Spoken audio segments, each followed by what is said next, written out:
Springfield's Talk 1041. Welcome, everyone. Monday. Good day to you. Streaming live, KSGF.com. Have you ever, just randomly, because it popped up on the screen, these Hawaiian Brothers restaurants, or what is it called, Hawaiian Bros? You know what I'm talking about? Yes. Are we getting one? Or isn't Well, there one going to be, like, in the region? I think it opens today. Okay. I mention this because I'm always somewhat interested in how it is that some restaurants open and you hear nothing of it whatsoever. You're just like, oh, what's that place? And then other places before they open, it's like in every news outlet, and this is one of those. The last one I remember is the Beefaroo place. Yeah. And I know their marketing department did do a lot of press release stuff because I remember getting it, and I wasn't familiar with Beefaroos, but there's story after story after story about Hawaiian Bros, I guess is how it's said. I'm not familiar with it. And I just saw another one pop up, like, today's a grand opening. I'm like, and again, particularly for Springfield, we have restaurants, they pop up all of the time. And so I'm guessing that probably they have a marketing department, and they send out all of the. It's really deliberate, and kudos to them. I suspect maybe what happens is the entity themselves, they have their own marketing people that create the hype, and so media thinks that the hype is already there, so they do a story on it when the hype is simply being created in the press releases and so forth. But I just I don't know, that it's those weird little things that most people don't think about, that for whatever, I'm like, why this place getting all of the hype? And it's supposed to be pretty good, I guess. I've not been to one. I'm sure at some point I'll get an opportunity. But Is it a Battlefield? Yeah, it is. I believe it is a Battlefield address, but I'm not sure exactly where. I've just seen the articles popping up with such frequency. The lead up to it, I didn't realize it hadn't opened until I saw some posting last week about it, and then referencing that the opening was still yet to come, but I think today's the day. So anyway. Yeah. Well, we'll have to go. One of those things, yeah. We'll have to see what it's all about. Have to wait a few. Well, so now I tell you another one, Tie and Timber. Now they, for those of you familiar with Tie and Timber, local brewery. Mm-hmm. And, in fact, we've done a couple of events there. We did some fundraisers for Honor Fly to the Ozarks. Just fantastic people. I mean, just all across the board, fantastic people. And then in that property they have there, they've built this, like, 3-story building, and it's going to be a pizza joint. And there have been a number of articles on that as well. They're, of course, local. And I think they're sort of soft opening over the next several weeks, but they are, it's my understanding, going to have an official grand opening May 7th or 9th or 8th. It's coordinating with, I believe, the 8-year anniversary of Tie and Timber being opened up. So there's a more local, I guess, locally owned anyhow, as opposed to, I think, the Hawaiian Bros is franchise. Am I correct in that? I think so. That's was my understanding. Okay. I think we'll have Congressman Burleson today. We'll get his take on a number of things, including the Trump administration has said, hey, okay, fine.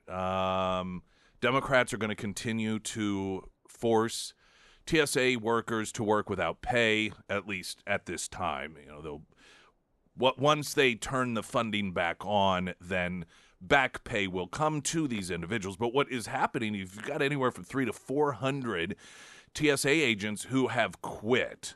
And I imagine they've quit largely because they've just found other jobs in the meantime. You know, a week goes by, a couple weeks go by. You start thinking, you know, I'm not really married to this job. I don't absolutely love it. Maybe there's some other opportunities out there. And so they end up taking some other job. And then, of course, that leaves TSA down a person. And they're saying anywhere from 300 to 400 individuals have quit. I'm sure some maybe have retired, but nonetheless, that, of course, leaves these airports shorthanded. Trump has said, all right, well, you know what? We'll use Border Patrol, we'll use ICE in order to fill the gap in the areas that they can do so in a meaningful way. Democrats already are out there claiming that they are going to be murdering passengers. 2 Democrats, one on Sunday, Hakeem Jeffries, in fact, the election-denying leader of Democrats in the House, said that they're going to be shooting people, killing people, because this is just what they do. So nothing like adding just a little bit of hysterics into everything to show that you're reasonable and a serious individual. He's not the only Democrat making this claim, however. But there's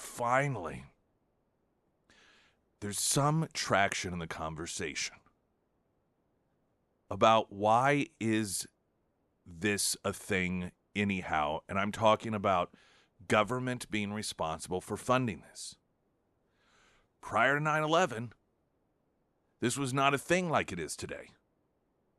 And in fact, there are a handful of airports across the country, Kansas City having one of them, that aren't having these problems because they take advantage of this availability to not have it run directly by government.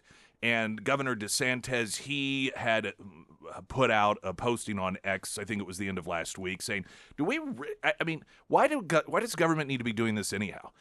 We are one of the few countries that does it this way. So many of our European partners in their major airports, they do not have the same situation that we do because it is a privately funded situation.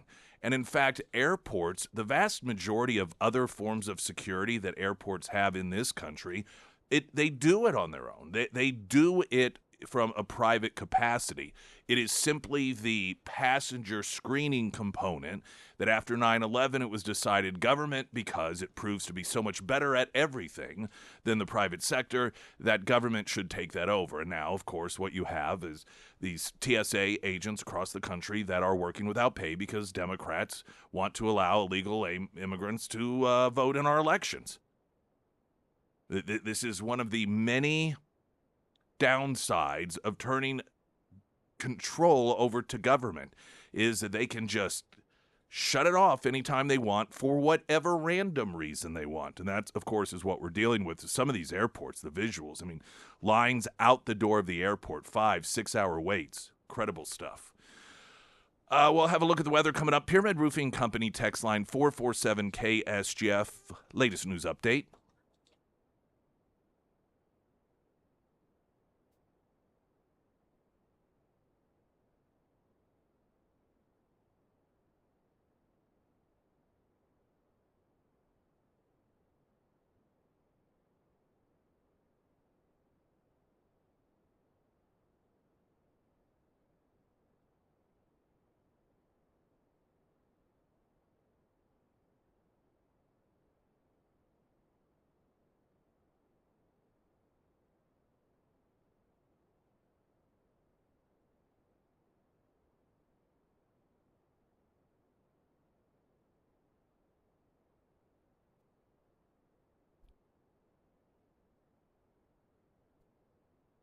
And the first alert forecast from Ozarks First, meteorologist Tom Schmidt, sponsored by St. Clair of the Ozarks Home Improvements. Today we'll see partly cloudy skies. It'll be a breezy one out there as well with a high near 60.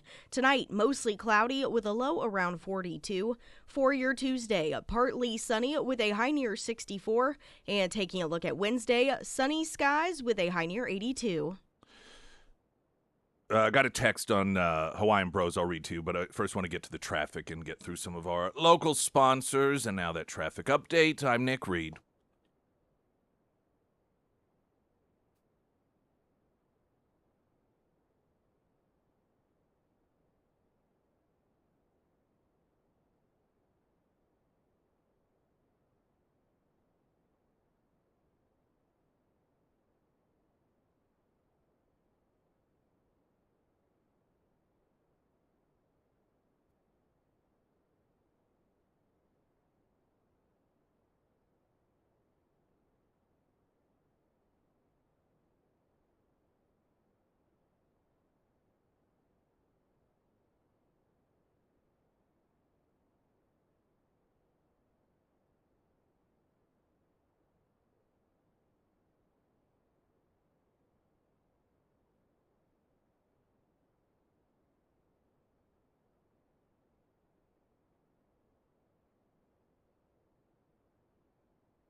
Pyramid Roofing Company text line 447 KSGF. Hawaiian Bros opened last Friday on Battlefield, and Nashville traffic was backed up all the way to the traffic light. Oh, man. They say, I've heard wonderful things about the franchise from friends in other parts of the country.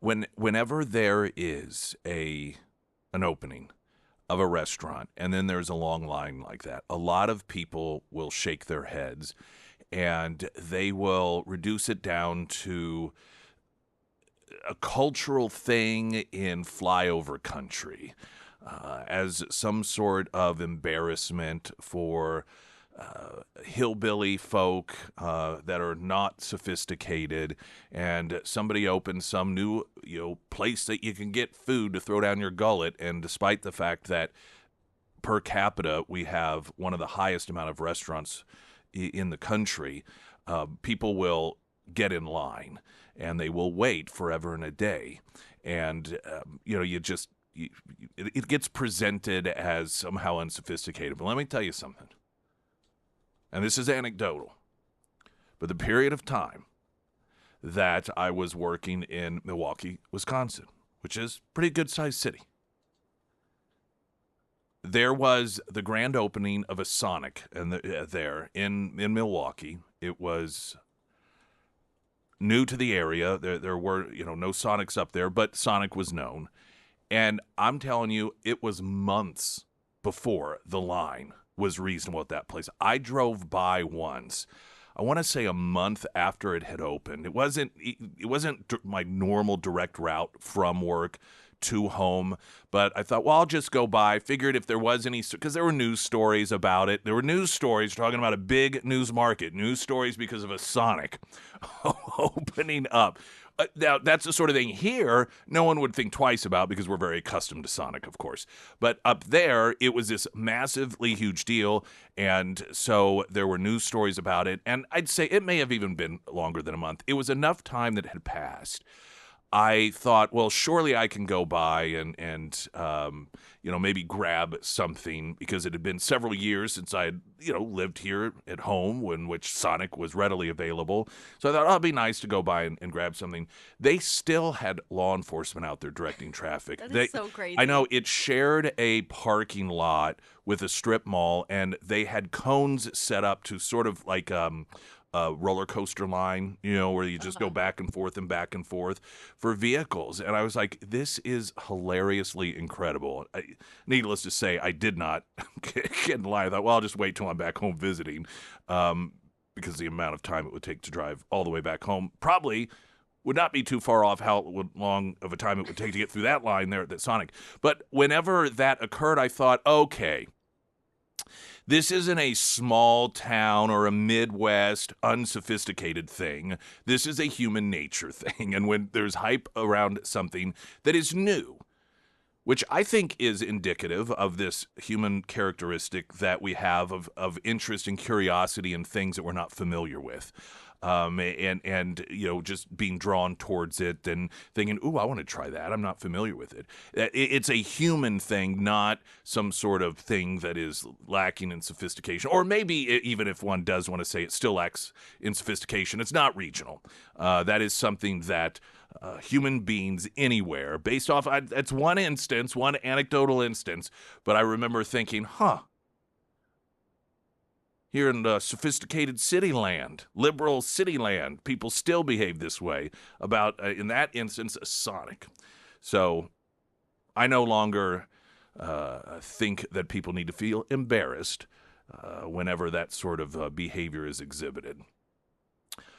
Talking about embarrassed, there's a story, PJ Media. This is humiliating for Kamala Harris. And there are some new polling numbers that show she has taken quite a dip when it comes to her polling numbers. And not that she's ever had really great numbers, but no Democrat whose name is thrown out there as a potential presidential candidate gets very good numbers. I mean, there's certainly no one near a majority. It's all jockeying for a plurality at this point.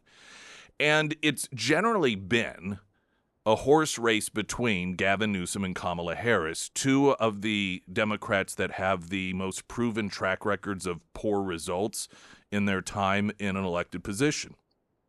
And Democrats increasingly decide to throw their support behind those that are the biggest losers.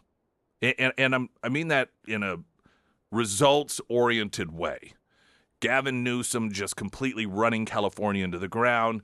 Kamala Harris, not simply as a candidate, first time running for the presidency, but then obviously the second time when the nomination was stolen from the voters and given to her instead of Joe Biden, but even her time as border czar or one of the many other jobs that she was given, most of which no one can even recall because she was such a failure at them. She was like no show for the job.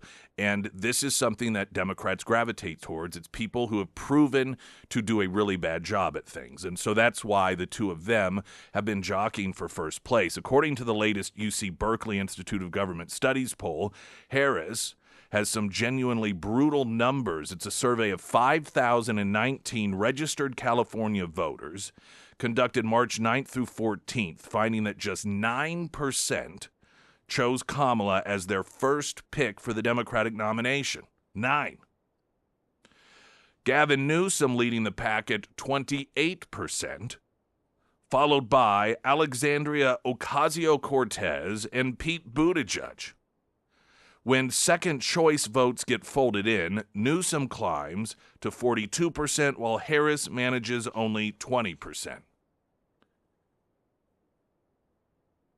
This is, on one hand, it's not too terribly uncommon when you have a crowded field so far in advance of a primary selection process that you get a real spread like this. If you look at history and who would lead during a crowded primary leading up to Iowa, sometimes you'll get names in there like, that person was in the lead? That's crazy.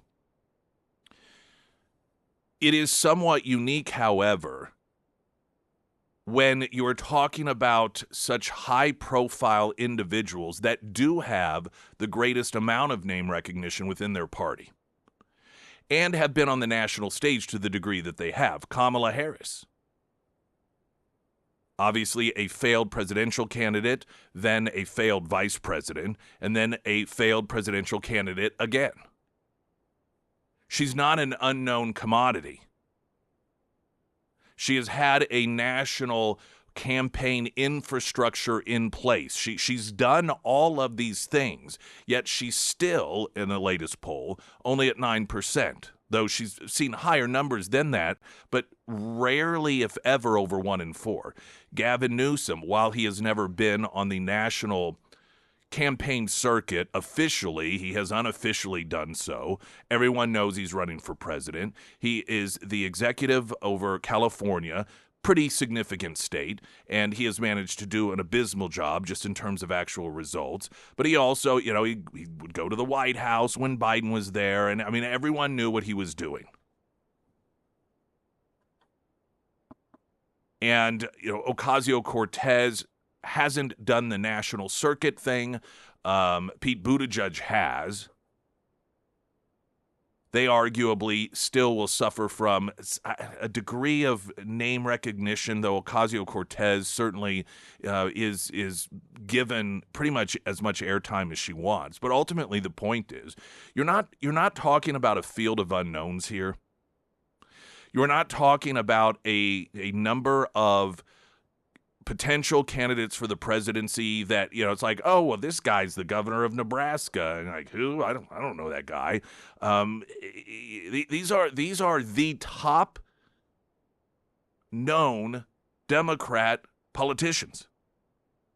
These are the, for lack of a more accurate term, the top leaders of the Democrat Party. Yet the fact that it's very clear amongst Democrats that for each of these candidates, a majority of Democrat voters don't want them to be the pick is not a real healthy sign. And from a financial fundraising standpoint,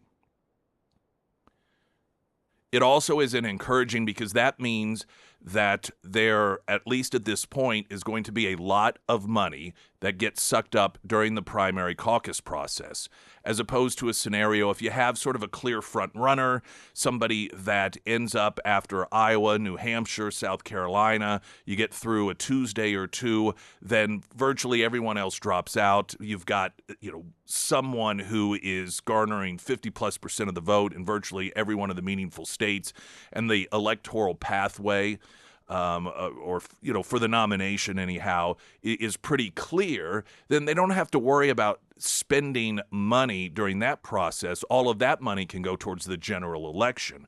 So the more drawn out the Democrat primary caucus process is, the less money that there is to spend against J.D. Vance or Marco Rubio or whomever it's going to be on the Republican side during the general election.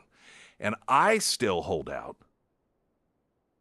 that there's a very distinct possibility, it doesn't matter how the Democrats vote, just like last time around, if they end up looking at the polling number and they fear that the person chosen by the Democrat voters isn't going to be able to beat the Republican nominee in November, they'll do just what they did to Joe Biden, and they'll just overturn that election, in the name of democracy, and handpick their pick.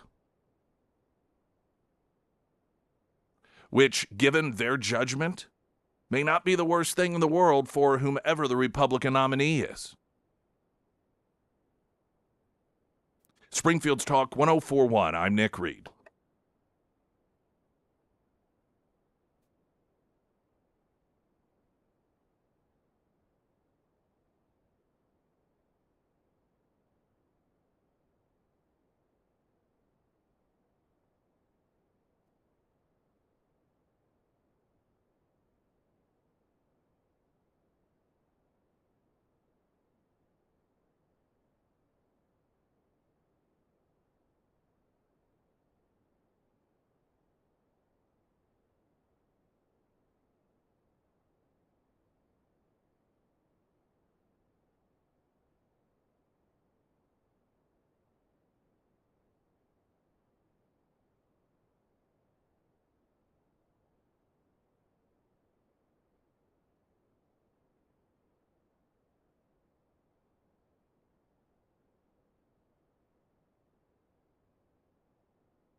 Ozarks elder law,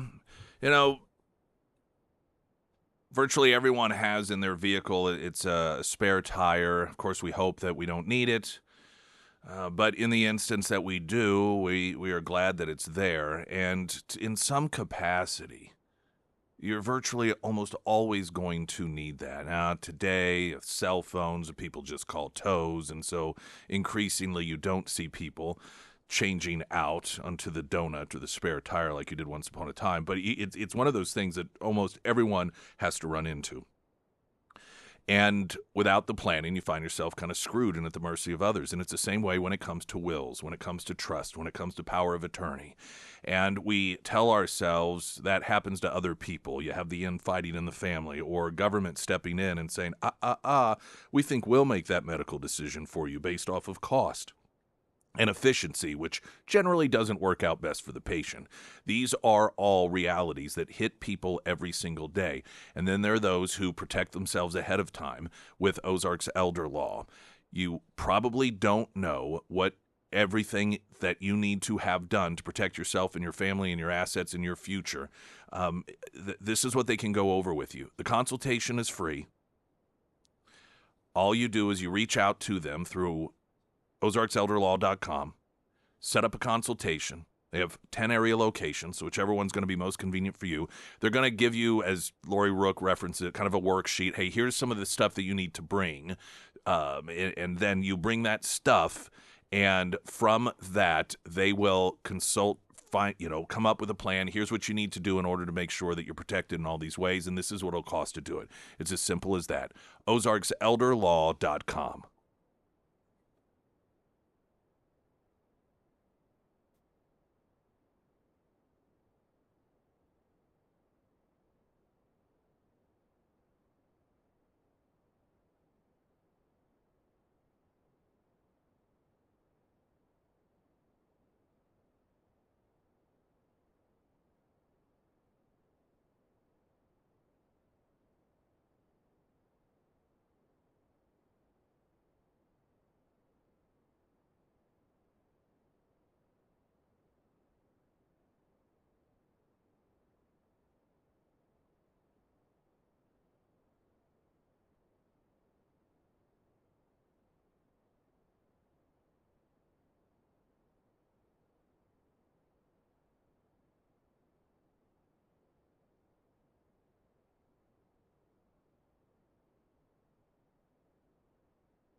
Springfield's Talk 1041, the first alert forecast from Ozarks First, meteorologist Tom Schmidt, sponsored by J&S Automotive. Today we'll see partly cloudy skies with a high near 60. Tonight, mostly cloudy with a low around 42. For your Tuesday, partly sunny with a high near 64. And for Wednesday, sunny with a high near 82. Talking off air, you and I, in our own capacity, both were caught up in that I-44 just mess. I know. It was horrible. I think 6 total accidents I think so. saw. It's funny because, so I was headed to Sarcoxy, and because I was supposed to pick up the girl child. She was there, but she hadn't driven herself, and so I was just going to go pick her up, and ended up dead stop traffic in between, past what I call the main Mount Vernon exit, going westbound, the one where it's got, most of the restaurants and everything. And that's the same place several years ago. We were at dead stop traffic during that blizzard where there was all the accidents, and we got rear-ended. That did the back end of our Equinox at the time, to where they had to just literally cut the entire back end off behind that rear axle and reconstruct it because it had just been so demolished by somebody coming up behind us who wasn't paying attention. And so I was thinking of that as I'm sitting there, and eventually make my way through. And on the way back, coming eastbound at that exit, it must have just happened because the guy was still in the truck, the one semi that smashed into the back of another. And I don't know if he wasn't paying attention or whatever the situation was, but that was incredible. And then I saw total, there were like 6 different accidents in there. Yeah, that whole thing was a hot mess. Now, you said you saw because what began the entire catastrophe, if you will, I think a tractor trailer was hauling some railroad car or something, I read, and then that flipped, and that's what was the first accident, caused a fire, just like completely unrecognizable, the truck and everything. It burned it all down. That was the one you saw? Yeah, that was the one that I saw. And I drove past it when they were taking the body out. It was like, oh my gosh. So there was I did see there was a fatality. Yeah. Well, for 6 accidents, one fatality, it certainly could have been worse than that. But yeah, boy, what a nightmare that was to be stuck in. Before I left, I had to make the decision. Do I want to fill up with gas now or wait? Because we did that too. Thank goodness we did. Same thing, because I had texted my wife, and I'm like, because she texted me, she goes, what are we going to have for dinner? I was like, I don't know, but I'm stuck here. And she goes, did you get gas? I said, yeah, I did. But then I realized the real problem was I had to go to the bathroom. I was like, oh no, I know, but I managed. I survived. It was worse. I'd rather run out of gas than. Well, it depends on what sort of bathroom I have to go. Yeah, I depends on the bathroom situation.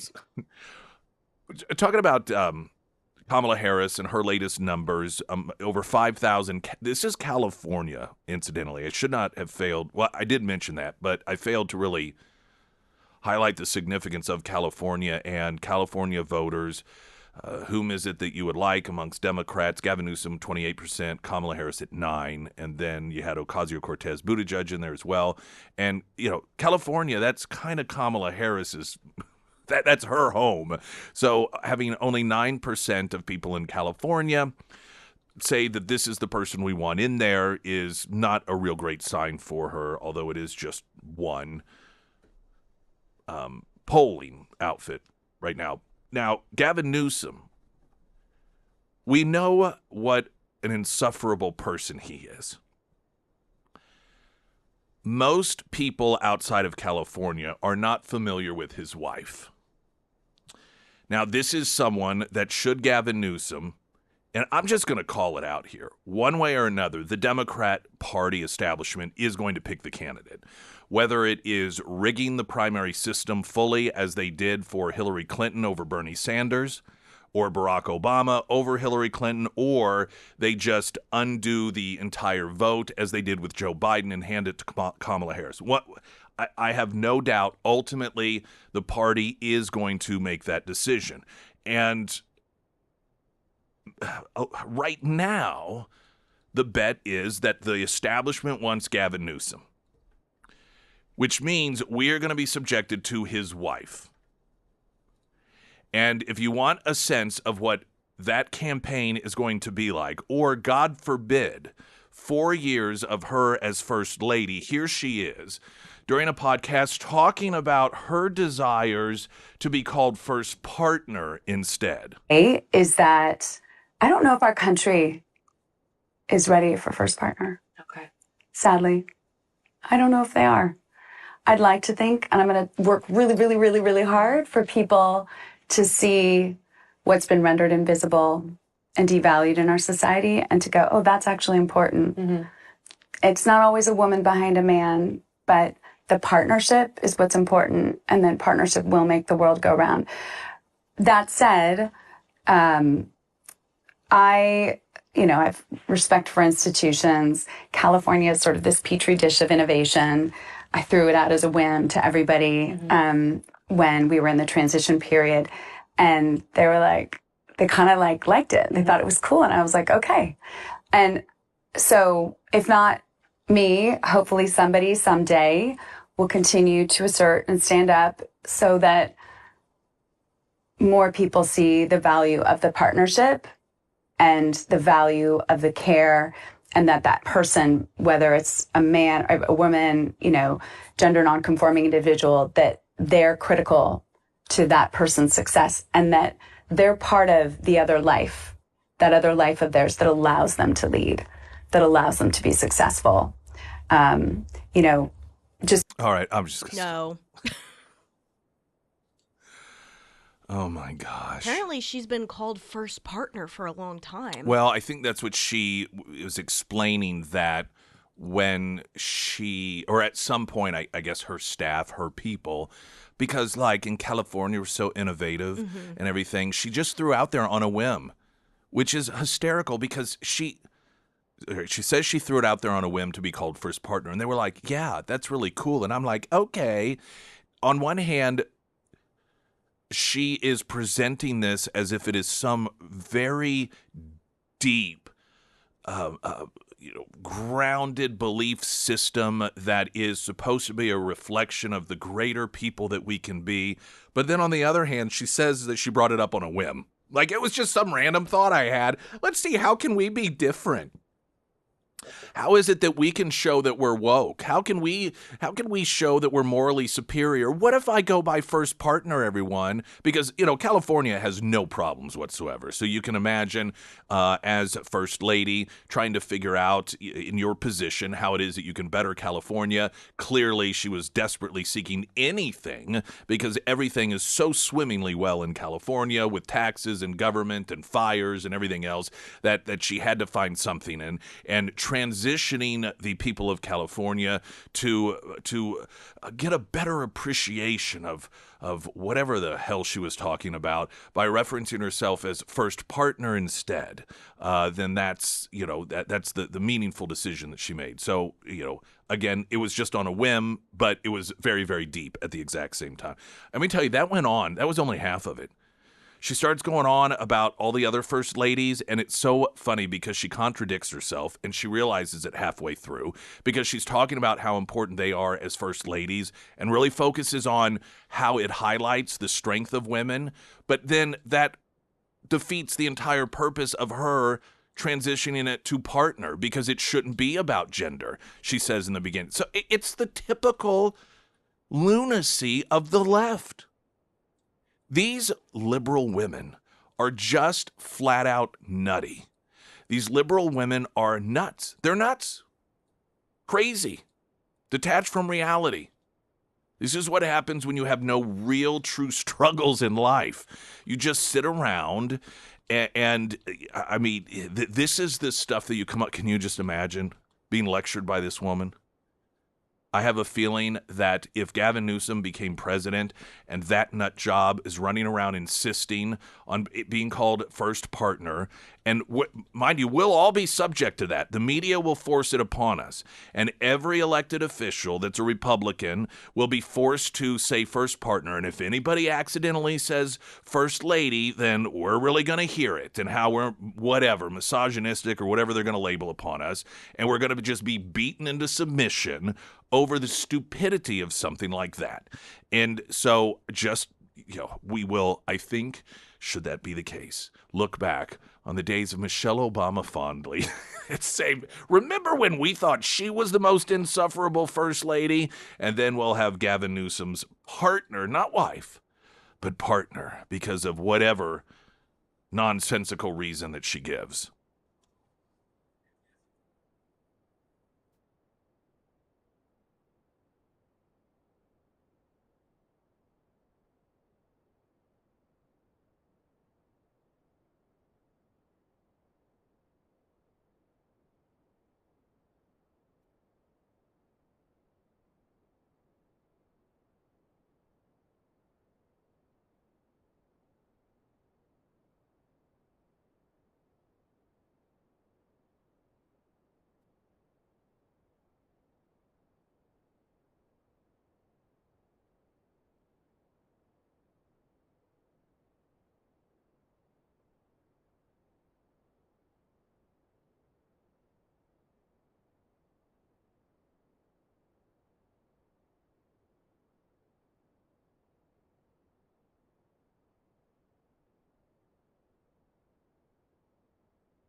Pyramid Roofing Company text line regarding Gavin Newsom's wife discussing her desire. Well, in California, she's not called First Lady. She's First Partner. It's something she doesn't know if the country's ready for. Like, that's...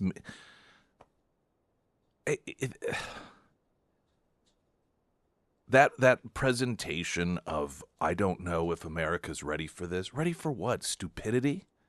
That is nothing meaningful.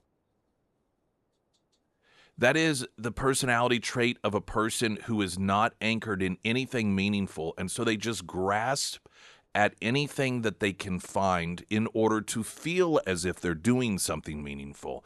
It's not far off of when Michelle Obama, as a response to all of those girls in that South African school being kidnapped and sold into sex slavery, holding up a sign saying, like, release the girls or whatever it was with the pouty face. Oh, how profound. She doesn't know if America's ready to refer to the First Lady as First Partner. You think that's the top of our list in terms of weightiness? One of the messages reminds me of the beauty pageant contestant that had the memorable speech at the end. It actually did have Kamala Harris-esque wandering about it. Another noting that Gavin was originally married to Kimberly Guilfoyle, so Jennifer is the second wife or second partner, not the first. Somebody should point that out. Be like, actually, you would be the first partner. You'd be the second one. There is a decision that the Supreme Court is going to be making that could have a pretty massive implication on our elections. It is it's something that will make our elections much more secure. So, of course, the left is going to be fit to be tied should this rule in a manner, the court give an opinion that runs counter to their desires. It has to do with mail-in voting days after an election is over. And today is the day that arguments are slated to begin. At the center of the dispute, Watson v. RNC, a case challenging Mississippi's law that allows absentee ballots to be received up to 5 business days after Election Day, so long as they are postmarked on or before Election Day. Mississippi law requires that voters submit their ballots by Election Day, but allows election officials to receive and count them afterwards within a limited window. However, the Fifth Circuit Court of Appeals ruled that federal law mandates something stricter, that ballots must be both cast and received by Election Day, effectively invalidating Mississippi statute. That ruling triggered the Supreme Court showdown. Mississippi officials argue that the appeals court got it wrong, both legally and historically. According to the state's petition, federal statutes establish a uniform election day, but do not dictate ballot receipt deadlines. The state maintains an election occurs when voters make their choice by casting ballots. Ballot receipt and counting are administrative steps, not part of the election itself, and many states have long accepted ballots arriving after Election Day without issue. Not all, of course, but many. Mississippi warns that the lower court's rulings could cause destabilizing nationwide ramifications if allowed to stand. Now, just think about the absurdity of that argument. That if you actually are required to have your ballot in the hands of the people who are responsible for counting the ballots on Election Day, that is going to destabilize our nation. And why 5 days? Why not 6? One could make the argument that 5 days is not enough. You must have 10 days. Room for error. Things get lost. As usual, we deal with these arbitrary numbers that are put in place by people in charge, and you just don't question the numbers. Roughly 30 states and Washington, D.C. currently allow some form of post-election day ballot receipt, provided ballots are mailed on time. If the Supreme Court upholds the Fifth Circuit's decision, then those laws, of course, could be struck down, and states may be forced to overhaul election systems quickly and, God forbid, actually require people's ballots to be in on Election Day. Do you know what really is the simplest way to do this? The way that we did it once upon a time. You have Election Day, and you go vote on Election Day. The government response to this is symbolic of government's way of doing everything, making things more complicated in the name of making them more simple and fair. They act as if the simplicity of doing what virtually every other country in the modern era does, and what we used to do, and that is have an election day, is somehow it's just too simple. It's just too backwards to do it that way. We've got to add all sorts of loops and circles and exceptions and allowances.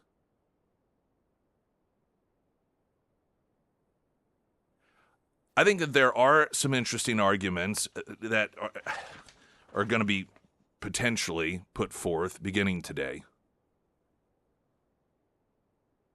The state of Mississippi is arguing, or is set to argue, what they've argued, is that the, quote, election day, is once the person makes their choice by casting a ballot. Now, what does casting a ballot mean?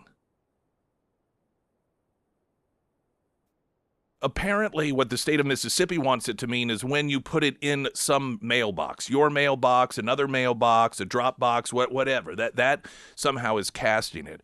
But to me, it's almost like the abortion question. When does life begin? Some people want to claim, it begins once the baby's born. And then the other is like, right at conception, right? To me, an actual casting of a ballot, the actual vote, as is required on or by Election Day, means one of two things. Either the election unit that is ultimately responsible for counting the votes has it on Election Day, or you mark your ballot. Because isn't that really the point of the ballot? It is to mark it. Here's who I want. Well, what if somebody fills out their ballot, but they don't mail it in on Election Day? Which is actually more important in terms of the vote itself? What really, truly, more accurately represents voting for the purposes of Election Day? Is it filling out the ballot, or is it putting it in some random mailbox? Most people, I believe, would argue it's filling out the ballot. That's the important part. So why then can't there be an exception if someone's like, hey, listen, I filled this thing out and I initialed and signed on Election Day, but, I got busy, got a flat tire, car wouldn't start, wasn't able to go put it in the mailbox, the mailman had already gone by, all these different excuses and reasons as to why it was actually the next day. Well, and then the next day after that, we had to go out of town, and so it was a week later. Because the important thing is I actually filled it out on Election Day.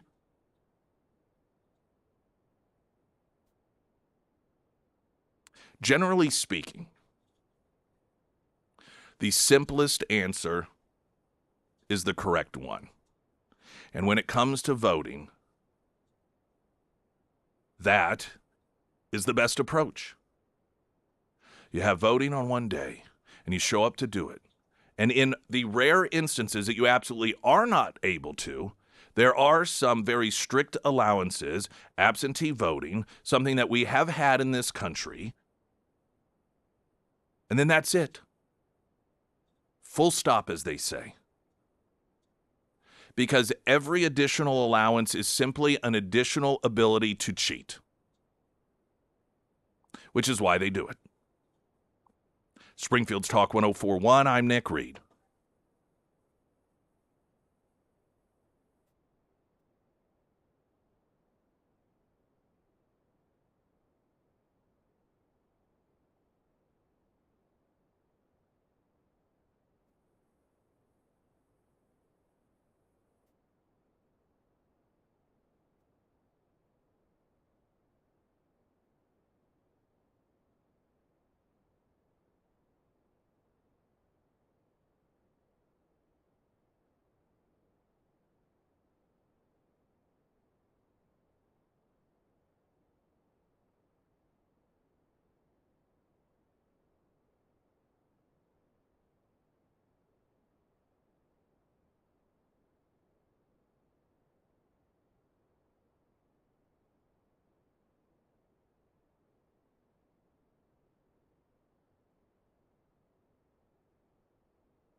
All right, we got news coming up moments in hour number 2, then hour 3.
Springfield's Talk 1041, and good day, everyone. Welcome. Hope everyone's doing fantastic. I wanted to share with you what Debbie said regarding her experience with Hunter Hardscapes and Outdoor. We cannot express how thrilled we are with our backyard makeover, led by Daniel Hunter, from the initial consultation to those final touches. Daniel displayed remarkable expertise, creativity, professionalism. He particularly listened to our ideas and transformed them into a stunning outdoor space that perfectly suits our needs. The design features beautiful stonework, efficient landscaping, and a cozy seating area that has become our favorite place to unwind. The entire team at Hunter Hardscapes was punctual, courteous, and dedicated to delivering exceptional quality. We've received countless compliments from friends and family, and our new backyard has become the highlight of our home. Thank you, Daniel and the Hunter Hardscape team. We highly recommend their service to anyone, John and Debbie, and 100% echo everything in there. The site has some great before and after pics. You can do the little slider deal where you click and hold it, so you can easily see before and after. And there's even a cost estimation calculator, give you a ballpark idea of what it is that you will be looking at in order to make that improvement to your home, be it lighting, hardscaping, landscaping, drainage. Hunter Hardscapes and Outdoor, hunterhardscapes.com. We have Heroes Breakfast Friday. That is correct. So if you are a veteran, you want to come out and join us as we broadcast live from Scramblers from 6A to 9A on none other than this Friday, and you are going to get breakfast. That thanks to Air Services, Heating, Cooling, Plumbing, Electrical, Delta Roofing, and the Warrior's Journey, incredible organization, and Scramblers as well. So that is a Heroes Breakfast this Friday from 6A to 9A. In Connecticut, this is a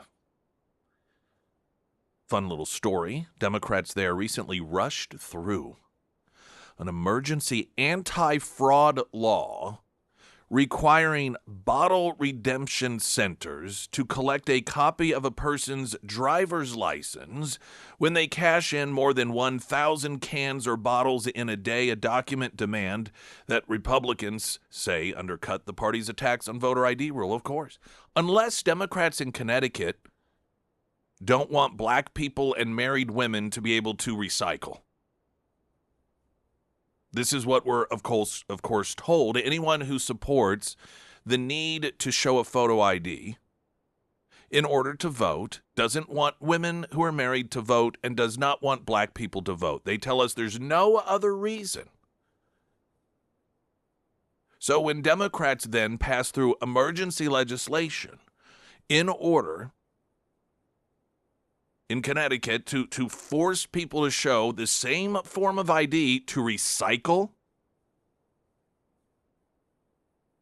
Earlier this month, the emergency certification bill, Senate Bill 299, was introduced by top Democratic leaders in the state legislature. It was later passed in both chambers in late February and was signed by Governor Ned Lamont, a Democrat, on March 3rd. It requires people wishing to recycle cans for money to present a copy of their driver's license, put in place because the state has had issues with non-residents crossing its border to take advantage of its higher return rate of 10 cents a can instead of 5 cents. The issue is reportedly causing the state to lose significant revenue.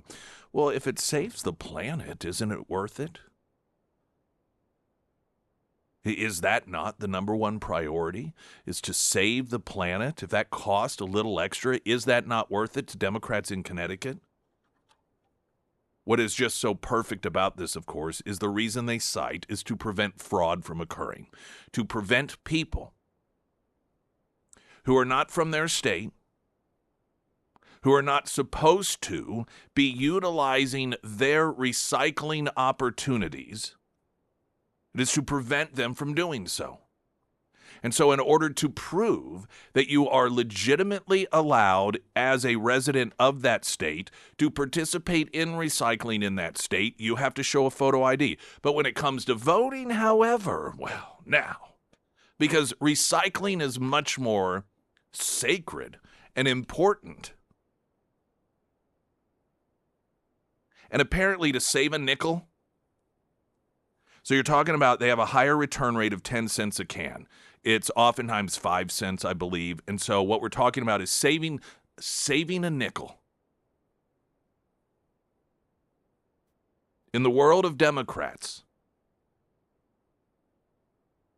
keeping you, the taxpayer, from getting back a nickel of your taxes. That is worth protecting from fraud, but when it comes to your vote, that isn't.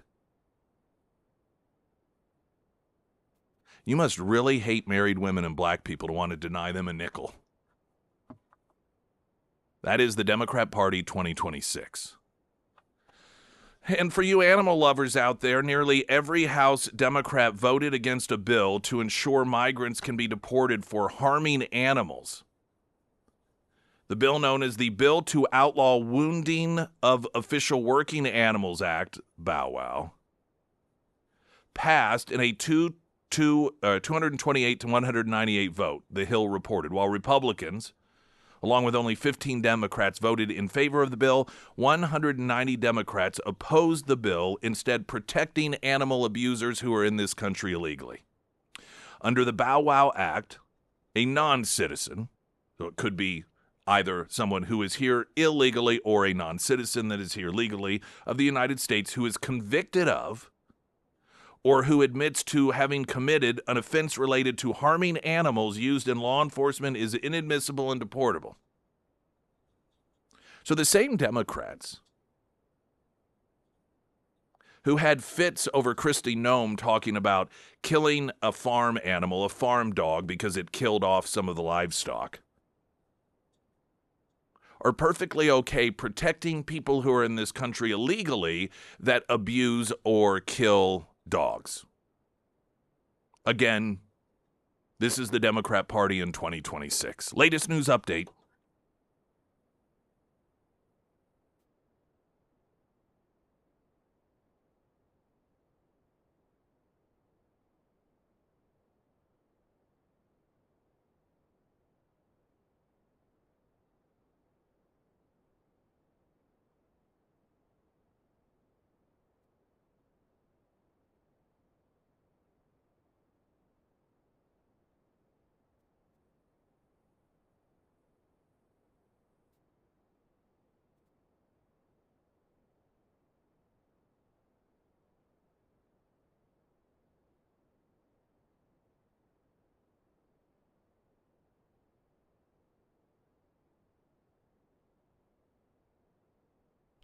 And the first alert forecast from Ozarks First meteorologist Tom Schmidt, sponsored by St. Clair of the Ozarks Home Improvements. Today we'll see partly cloudy skies with a high near 60. Tonight, mostly cloudy with a low around 42. For your Tuesday, partly sunny with a high near 64. And taking a look at Wednesday, sunny with a high near 82.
Congressman Burleson joining us this morning. How do you do, sir?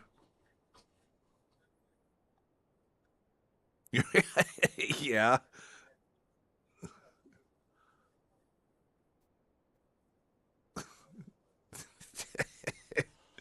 I that sounds like a safe way to do it. Yeah, yeah. Those little signs that start popping up, they're a real reality smacking you in the face. That and having children getting around graduation point, and I know a lot of these things in family life that you're going through, and yeah, it does. Isn't that crazy?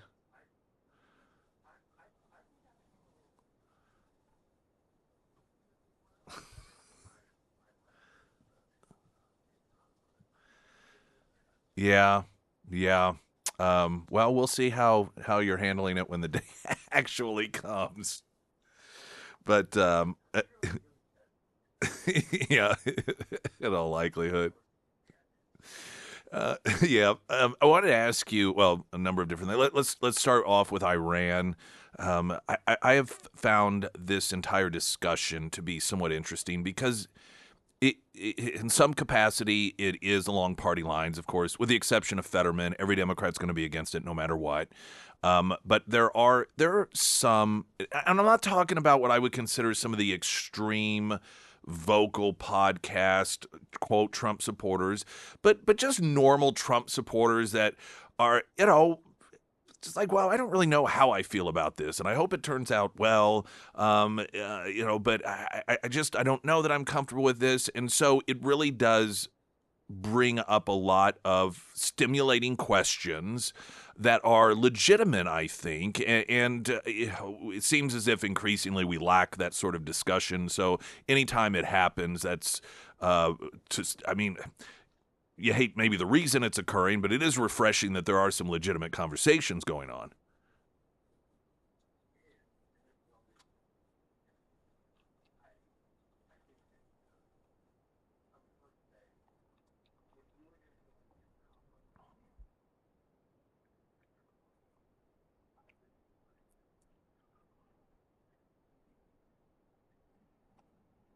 Mhm.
The terminology imminent threat is a great one of convenience and very powerful one for those who want to not act militarily because imminent threat is a matter of opinion. No matter where things stand, someone can always say, "Yeah, but we don't really know that they would have actually done it." And it's a more difficult burden for the leaders that make decisions to act because you can't ever prove without any uncertainty that well, we know that this is what definitely would have happened had we not done this. And so there's a great luxury towards those who are opposed to it. But when it comes to the issue of imminent threat, we think about some sort of attack, a nuclear attack. And I thought the General Secretary of NATO made an interesting comment over the weekend in which he noted that what we didn't want was, or what would have been bad, is if Iran had just been allowed to fully develop, much as North Korea. And I don't think we've thought of that as an imminent threat in the context that perhaps we should have appreciated it, because that in and of itself, we think about the amount of power that North Korea has been allowed to have because of the development of the nuclear weapons, because we allowed it to get to that point, whereas before they did not have that amount of power and influence. And so I think just the mere fact that Iran was so close to actually having the fully developed nuclear weapons almost could be looked at as an imminent threat as well.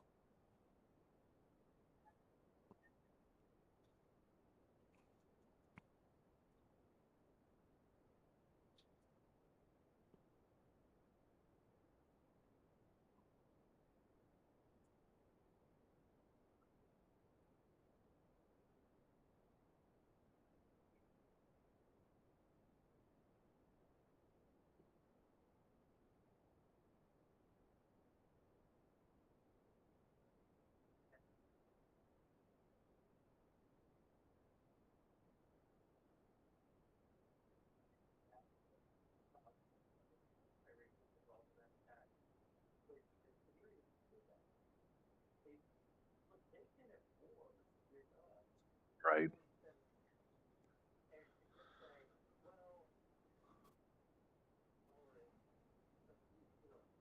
Mhm.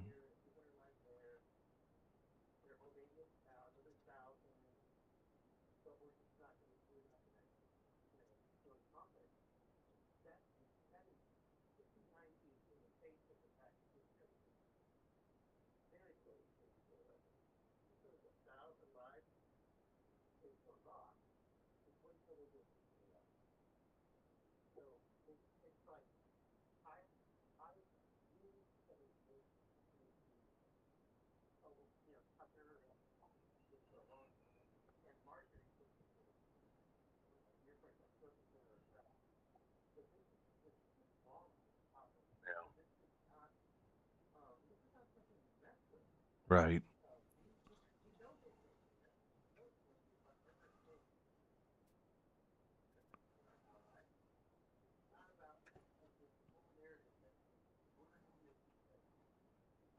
Yeah.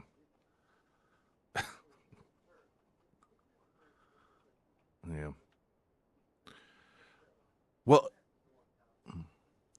Well, and we all know what would happen. Right. W- Well, and we all know what would occur if we did nothing, and if there was some sort of attack, particularly that involved a nuclear weapon, and then there would be a demand, why didn't we do anything? We knew that they had these capabilities because they were saying they were going to attack us. And so I mean, we know that's what would occur. Another component to this that I thought was a pretty interesting development over the last several days was one of the claims has long been, well, okay, but they don't really have a delivery system that can make it over 2,000 miles. And then, of course, they shot a couple of intercontinental ballistic missiles around 2,500 miles. And so that appears to be a revelation through actual action that, oh, well, I guess they do have some of these delivery systems that we have speculated perhaps they did not have.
Right, right.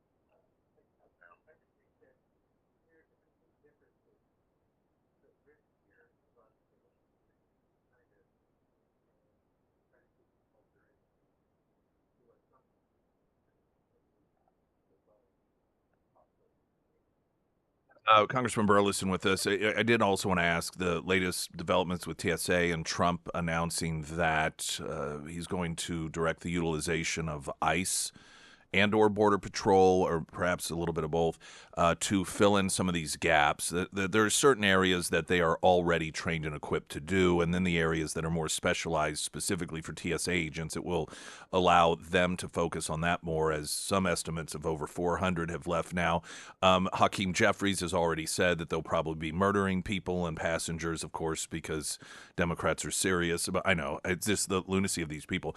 But, there have been a number of let me tell you one of the things that I see some potential positive outcomes. DeSantis, he had posted on X, is there evidence that creating TSA has made air travel safer over the last 25 years? And then John Fund had a piece, and I think I've seen a couple of others that are noting, there are about 20 American airports that aren't having these problems, and it's because they're using private contractors. And some people beginning to question, what if we actually went back to the way it was done before 9/11, in which you did not have this direct funding situation tied to the government, so that Democrats can, in an effort to make it easier for illegals to vote, force these people to work without pay. Yeah, that's a great point. Kansas City is one of those airports. They met with me last week, and the manager of the Kansas City airport said, we're one of the few airports that isn't having a problem at all. Now, thankfully, the Springfield airport, those people are like heroes. They're patriots. The line at Springfield is not near what it is at other areas, and it's because we've got people that love this country and they have a heart. But still, what's happening to them is awful. Oh, and yeah. Even if ICE agents come in and start, lightening the load, it's still not okay. Yeah. They're still not getting paid. If I were Trump, and I think this move is I kind of questioned it at first, but here's where it would actually, because the reason why I question it is now you've taken the relief valve off for Democrats, because when LaGuardia is having planes crash into each other because you don't have air traffic controllers, and when the lines are wrapped around the building, eventually Chuck Schumer is going to say, I give, right?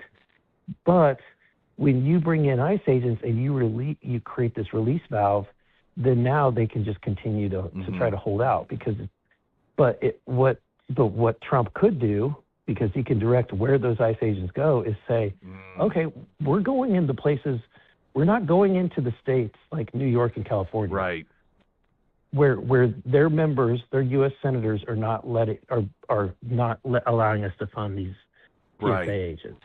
That's what I would do. Yeah. That would be maximum pressure on those Democrat senators.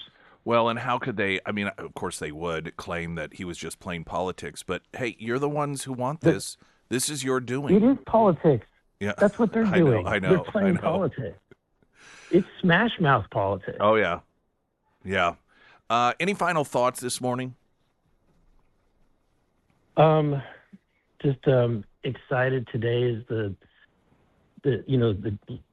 baseball season is finally back. Yes.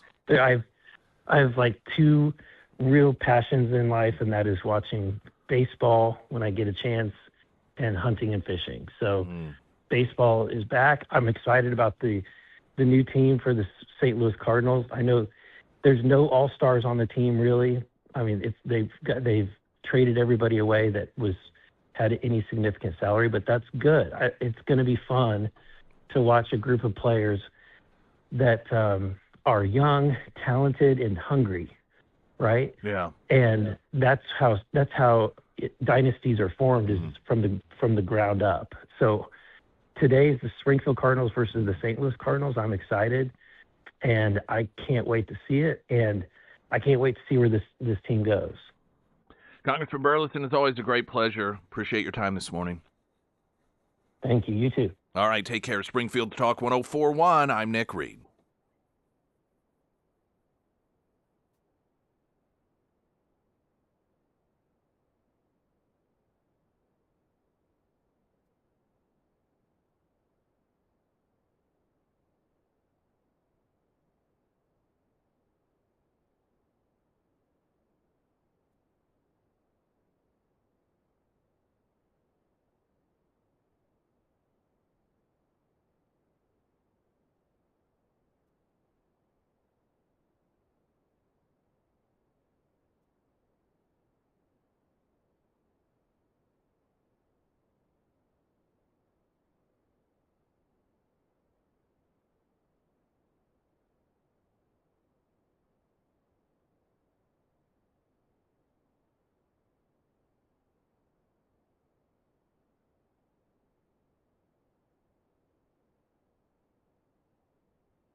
Springfield's Talk 104.1, the first alert forecast from Ozarks First, meteorologist Tom Schmidt, sponsored by J&S Automotive. Today we'll see partly cloudy skies. It'll be a breezy one as well with a high near 60. Tonight, mostly cloudy with a low around 42. For your Tuesday, partly sunny with a high near 64. And taking a look at Wednesday, sunny skies with a high near 82. This is Hakeem Jeffries. We were talking with Congressman Burleson earlier and about the move by the Trump administration to try and alleviate some of the wait times at airports regarding TSA by having ICE come in and takes on some of the jobs. Now, it's just hilarious, the media. Oh, well, they're untrained. Like they're just grabbing random people off the street. This isn't DEI. The people who are defenders of DEI suddenly have grave concerns that this isn't a merit-based situation. That, now, wait a minute here. We don't know that they have the proper training for this stuff. So I think it was Homan who said, listen, there are a number of jobs that are involved when it comes to TSA that Border Patrol is perfectly, or ICE is perfectly equipped to handle. Now, some of those jobs, maybe when it is, you look at the X-ray machines, or as the stuff goes through the little X-ray tunnel there, and the screens, and yeah, that's stuff that TSA. But this is what we're going to do is fill the slots that can be done by Border Patrol so that those TSA agents can then go and work on the things that they're more specialized in. And of course, making sense isn't generally the way the government works. And so this is quite contrary to what many people are feeling comfortable with. Hakeem Jeffries, as the leader of the Democrats in the House, his concern is that these agents are just going to start murdering people. 821-4000. You heard from the White House about President Trump's plan to deploy ICE agents to airports tomorrow. I want to bring in House Democratic leader Hakeem Jeffries. Thank you for being here this morning, sir. What's your response to what Tom Homan revealed here? Well, good morning. Great to be with you. There are three things that have been true since Donald Trump and Republicans came back into power last January. Life is more expensive, life is more chaotic, and life is more extreme. The last thing that the American people need are for untrained ICE agents to be deployed at airports all across the country, potentially to brutalize or in some instances kill them.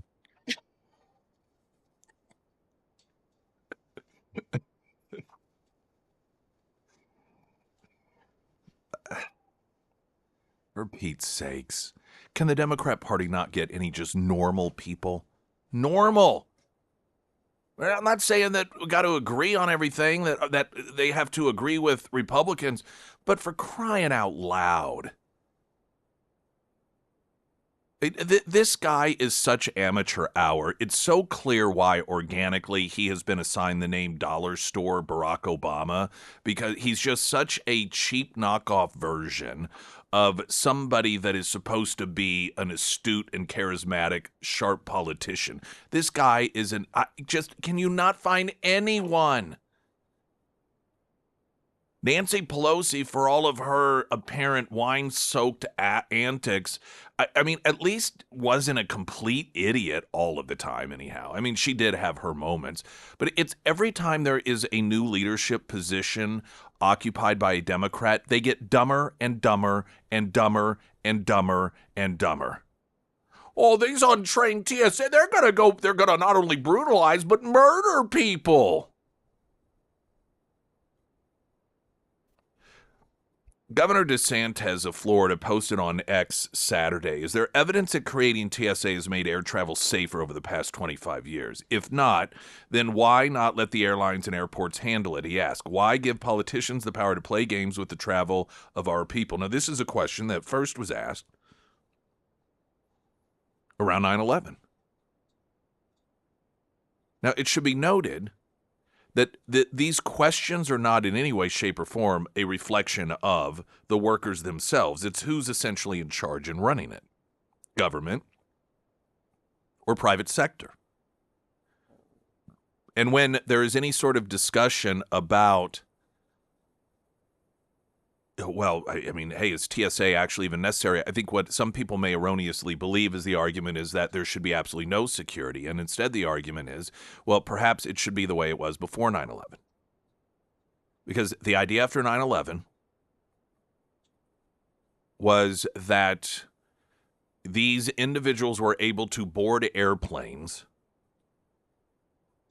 and there were, private security in charge at the time, and so that means that we need the government to take it over. When, in fact, I don't believe this is really truly recognized as any sort of failure, like human failure, skill failure, training failure of security personnel on 9/11/2001. Our standards were just a lot looser then. You could carry things like box cutters on airplanes. That wasn't something that was a point of negligence. I mean, other than maybe policy negligence, one could argue. But we did not determine, well, we have to have government take over and run security because it was private security, privately run contractors, privately run security by the airports or the airlines that somehow was the result of these individuals getting on the airplanes. We just did it because, well, government's better, and we're going to come in and save everyone. We're going to make sure that this never happens again.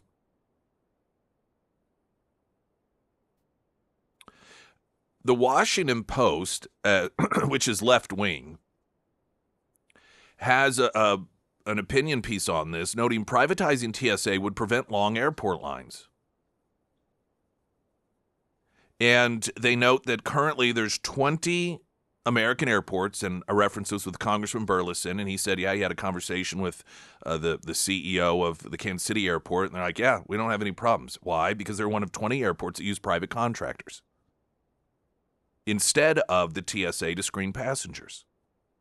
And those private contractors still get paid regardless of whether Congress passes legislation on time. The federal government's screening partnership program, known as SPP, allows airports to apply to use qualified private companies for passenger screening rather than relying on unionized federal employees. TSA still gets to set all the regulations and standards for the private screeners. The agency just doesn't do the screening itself. The Washington Post argues this is a much better way to do airport security. A government agency regulating itself creates conflict of interest. International Civil Aviation Organization standards say that security providers and regulators should be independent from one another. Major countries around the world follow this best practice. Canada, Britain, Germany, France, and Spain all use private contractors for passenger screening. Even in other countries where the government is the provider, it's rarely a national bureaucratic agency doing the screenings. While most of the 20 airports with private screeners are small, one is San Francisco International Airport. Checkpoints have been running smoothly at that major hub. Another is Kansas City International Airport. Quote, our screeners are still getting paid, a Kansas City Aviation Department spokesman told local media. They're still working what their expected shifts are. That's better for the workers and the passengers. It is absurd to expect screeners to go without paychecks, even if they get back pay after the shutdown inevitably ends. It's even more absurd to tie their income to whether Democrats and Republicans in Congress can get along, and that this is the Washington Post, so of course they're going to frame it as just some sort of squabble between the two parties, but that's not what this is. This is Democrats holding those paychecks hostage in order to make it easier for people who aren't supposed to vote in our elections to vote in our elections. That, and you've got the entire component of ICE and Border Patrol, and some of that has to do with they don't want ICE to be utilized at facilities such as polling places. Hence their clear desire to make it easier for people who aren't supposed to vote to vote. The SPP is a step in the right direction of fixing this problem, but it still puts back to the airline security situation, but it still puts control of the contracts in the federal government's hands. It would be better to turn the September 11th security fee that passengers already pay, which goes to federal coffers, into a user fee that goes directly to the airport. Each location would then be responsible for contracting its own security. Airports already do this for every aspect of security besides passenger screening. Now, this is an important component of this because, as you've already heard, Democrats act as if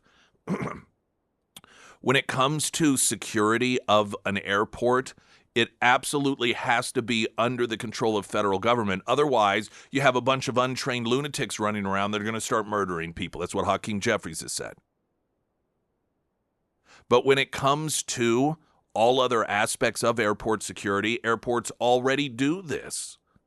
They rely on local law enforcement, their own police departments, and private contractors to secure the airfields and terminal buildings.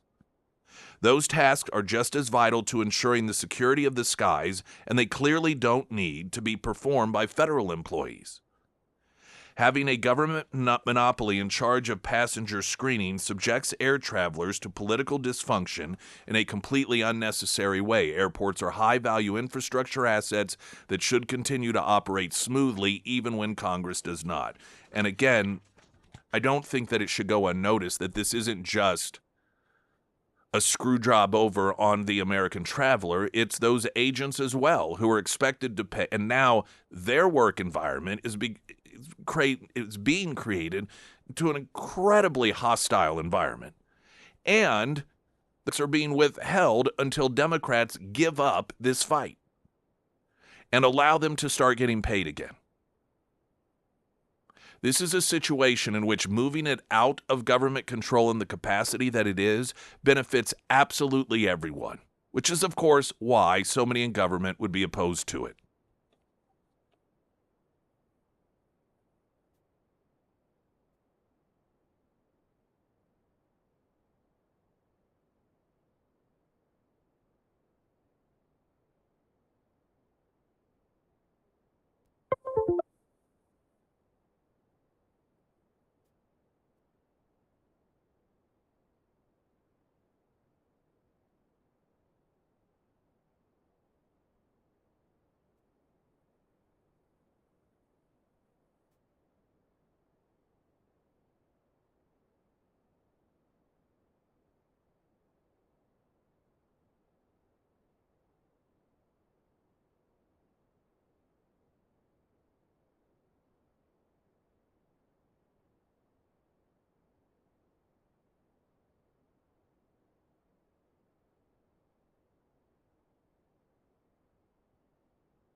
Sarah Myers. Thank you, Springfield Livestock Marketing Center. I was taking a look at their calendar for this week, and man, they have got a busy week out there.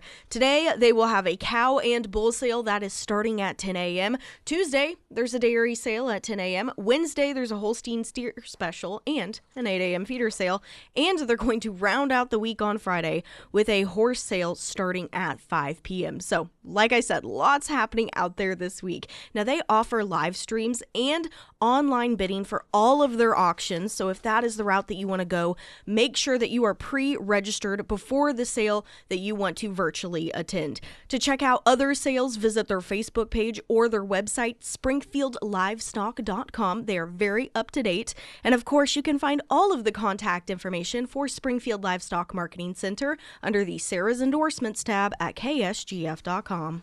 I want to play for you audio again because I'm going to follow it up with yet another Democrat's description of what the members of ICE helping out TSA agents in the airport is going to result in. And this was yesterday. Hakeem Jeffries, the leader of Democrats in the House. We just heard from the White House about President Trump's plan to deploy ICE agents to airports tomorrow. I want to bring in House Democratic leader Hakeem Jeffries. Thank you for being here this morning, sir. What's your response to what Tom Homan revealed here? Good morning. Great to be with you. There are three things that have been true since Donald Trump and Republicans came back into power last January. Life is more expensive, life is more chaotic, and life is more extreme. The last thing that the American people need are for untrained ICE agents to be deployed at airports all across the country, potentially to brutalize or in some instances kill them. Democrat Senator Blumenthal said that the ICE agents also would shoot and kill families at the airport. Quote, ICE agents at airports will only aggravate delays in lines, disrupting checks, interrogating travelers, dragging parents from children, detaining citizens, brutalizing families, shooting and even killing, end quote. These people, this is yelling fire in a crowded theater when there is no fire. There's this long misunderstanding that you can't yell fire in a crowded theater. Well, you can if there's a fire, or you reasonably believe that there is a fire. You can't yell it if you know that there's not actually a fire, and then you cause some sort of mass hysteria, and then people get injured because in their belief that they're about to burn to death, they try to stampede out of the place. That is what Democrats are doing. And they've been doing it with ICE agents. They've been doing it with Border Patrol. And to go out there and with a serious face and to go unchallenged by the media claiming that ICE agents are going to start murdering families at airports, you know, because their bag is a pound overweight or whatever the reason that you got to do, I guess just because this is who they are. Isn't it funny? These are the same people that when Trump warned that when you allow millions of illegals into this country, you're going to get some really bad people in there, including murderers and rapists. And that was characterized as horrific, falsely claiming that he was saying all Mexicans are murderers or rapists. Those very same people now have no trouble whatsoever declaring that ICE agents are going to just go around murdering people at the airport. Let's jump to traffic. I'm Nick Reed.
As a local information station, we try as best as we can to really bring you some of the best people with the best industries that may be part of your life and what you need. And so many of you own homes, or you want to one day own a home, and then you need to sell the home or buy a new home. And that's why we tell you about Emily Johnson, House Theory Realty, because she is the best you're going to find in the area.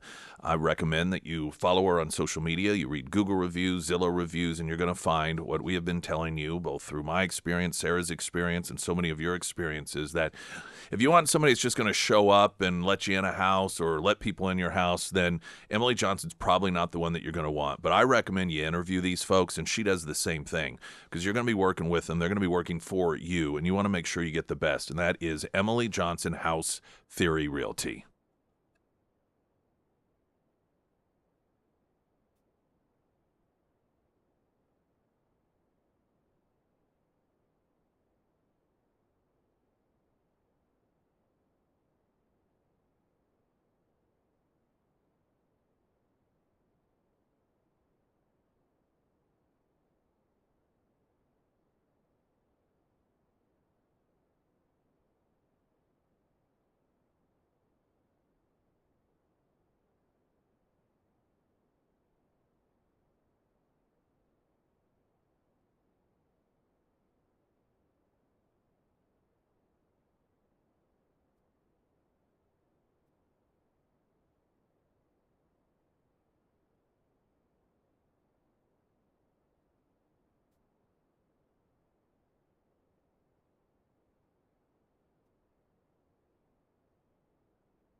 Springfield's Talk 104.1, Hour 3. Welcome. My name is Nick Reed.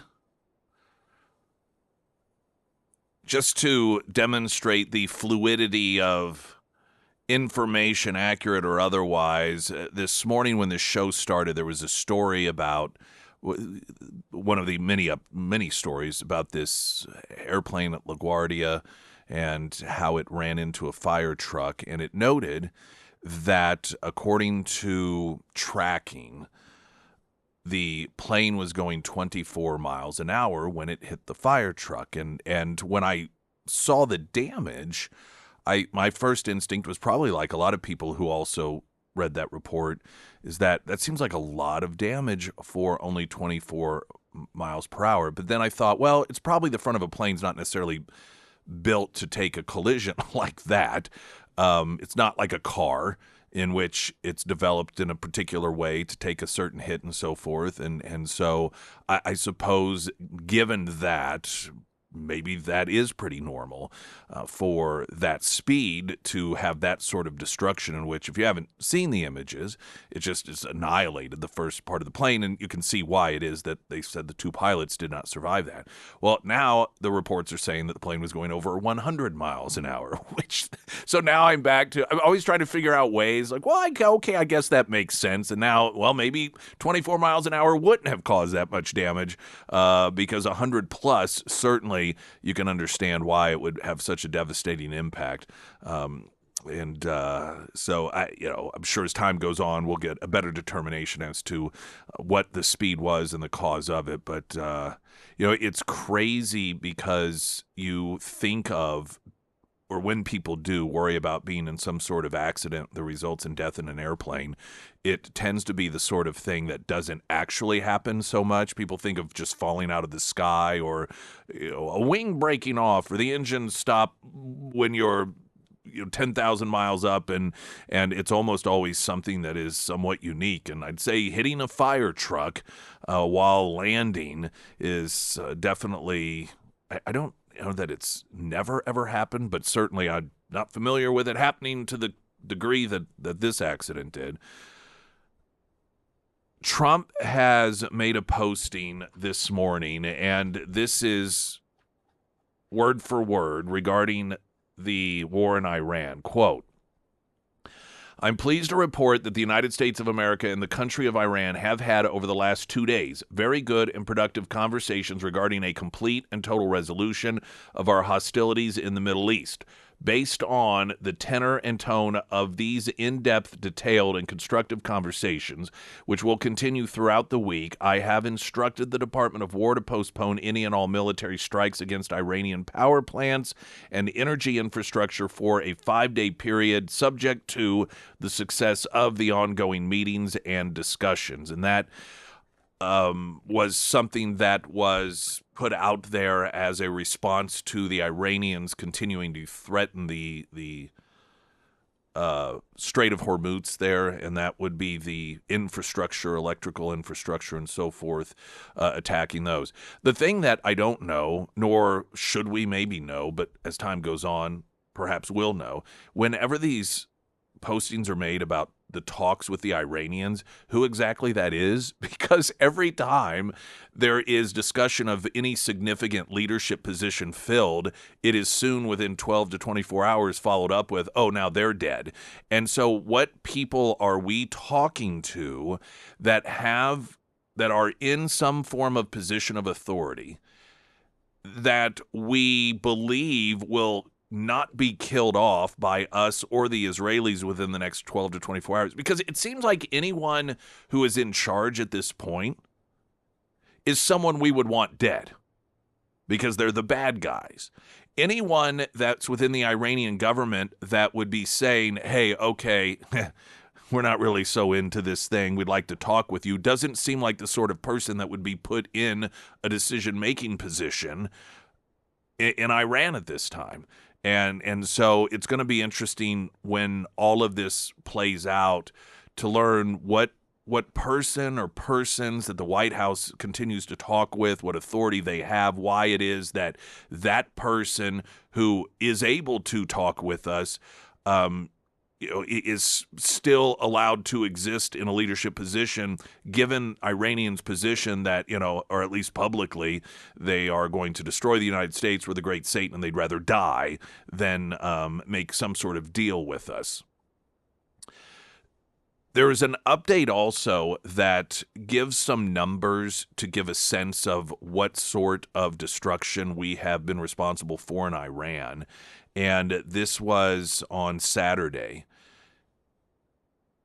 According to U.S. Central Commander Admiral Brad Cooper, he said, quote, "So far, we've struck over 8,000 military targets." Again, this was as of Saturday, including 130 Iranian vessels, calling it the single most rapid destruction of a naval force over a 3-week period since World War II. See, these are the sorts of things that I find to be very interesting when you throw it up against Democrats claiming we're losing this and this is a failure, this is an utter fiasco.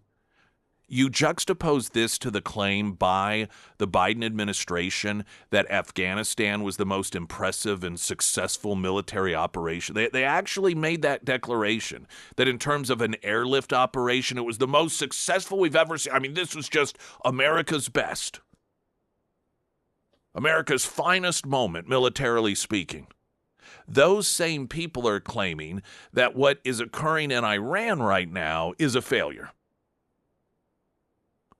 Over 8,000 military targets, including 130 Iranian vessels, making it the most rapid destruction of a naval force over a 3-week period since World War II. U.S. military strikes have systemically dismantled key elements of Iran's military, including thousands of Iranian missiles, advanced attack drones, and all of Iran's navy, which they use to harass international shipping. Quote, "Their navy is not sailing, their tactical fighters are not flying, and they've lost the ability to launch missiles and drones at the high rate seen at the beginning of the conflict." The CENTCOM commander said U.S. forces have flown more than 8,000 combat sorties and continue to maintain air superiority over Iran, with air crews executing precision strikes while dynamically hunting threats and eliminating targets in real time. He also highlighted a recent milestone, noting that just 2 days ago, U.S. forces conducted the longest field artillery strikes in Army combat history, using precision-guided missiles to destroy Iranian military infrastructure, underscoring what he described as the U.S. military's unmatched reach and lethality. He emphasized that the campaign is now zeroed in on dismantling Iran's decade-old threat to global commerce through the Strait of Hormuz, pointed to strikes earlier this past week in which U.S. forces dropped multiple 5,000-pound bombs on a hardened underground facility along Iran's coastline used to store anti-ship cruise missiles, mobile launchers, and related equipment posing a direct threat to maritime traffic. Quote, "We not only took out the facility, but also destroyed intelligence support sites and missile radar relays that were used to monitor ship movements. Iran's ability to threaten freedom of navigation in and around the Strait of Hormuz is degraded as a result, and we will not stop pursuing those targets." Cooper also underscored the role of Allied coordination, saying the United States and its partners have built the most extensive air defense umbrella in the world over the Middle East right now, with Gulf partners defending against thousands of Iranian drone attacks.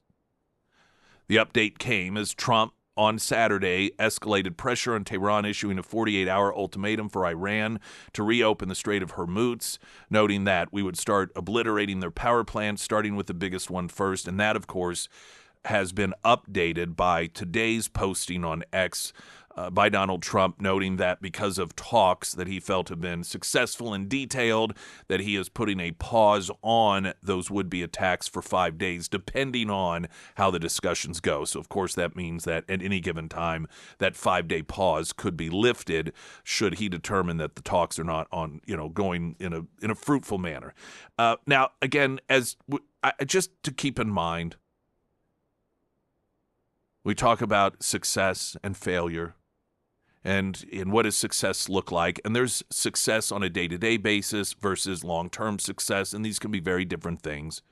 But just remember, when you hear Democrats characterize what we have been undertaking as some sort of failure or a demonstration that we don't know what we're doing. These are the same people that said that the withdrawal from Afghanistan was a success. Latest news update.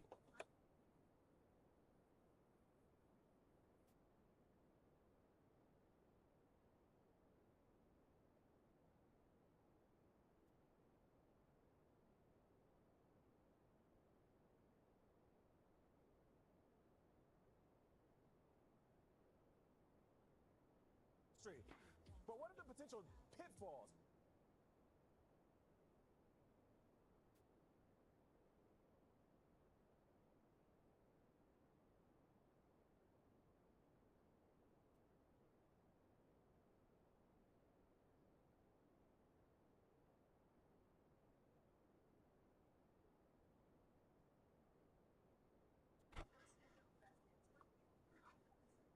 And the first alert forecast from Ozarks First meteorologist Tom Schmidt, sponsored by St. Clair of the Ozarks Home Improvements. Today we'll see partly cloudy skies with a high near 60. Tonight, mostly cloudy with a low around 42. For your Tuesday, partly sunny with a high near 64. And taking a look at Wednesday, sunny skies with a high near 82.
The left has an interesting relationship with NATO. Well, and honestly, it's not unlike their relationship with any other entity, individual, category of people or organization.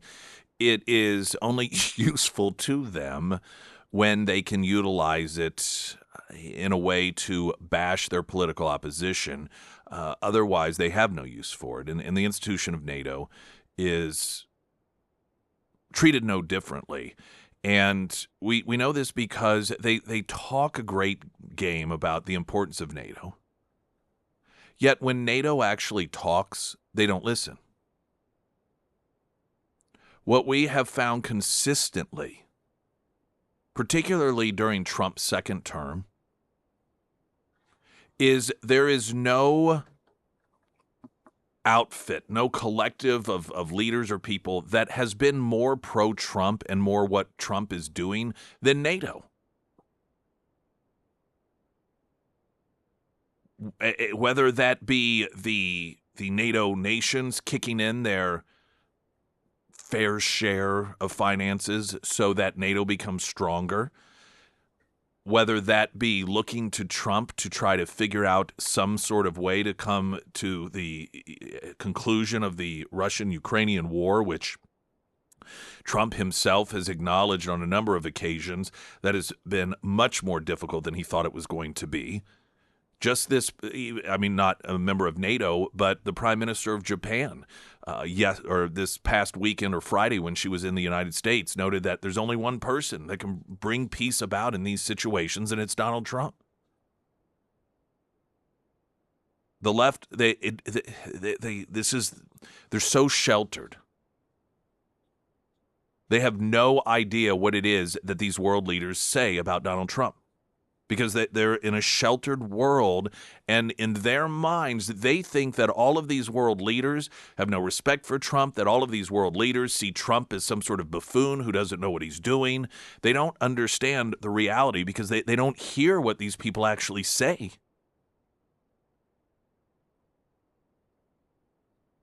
There was, I moved my stories out of order here. Let's see, not that one. Not that one.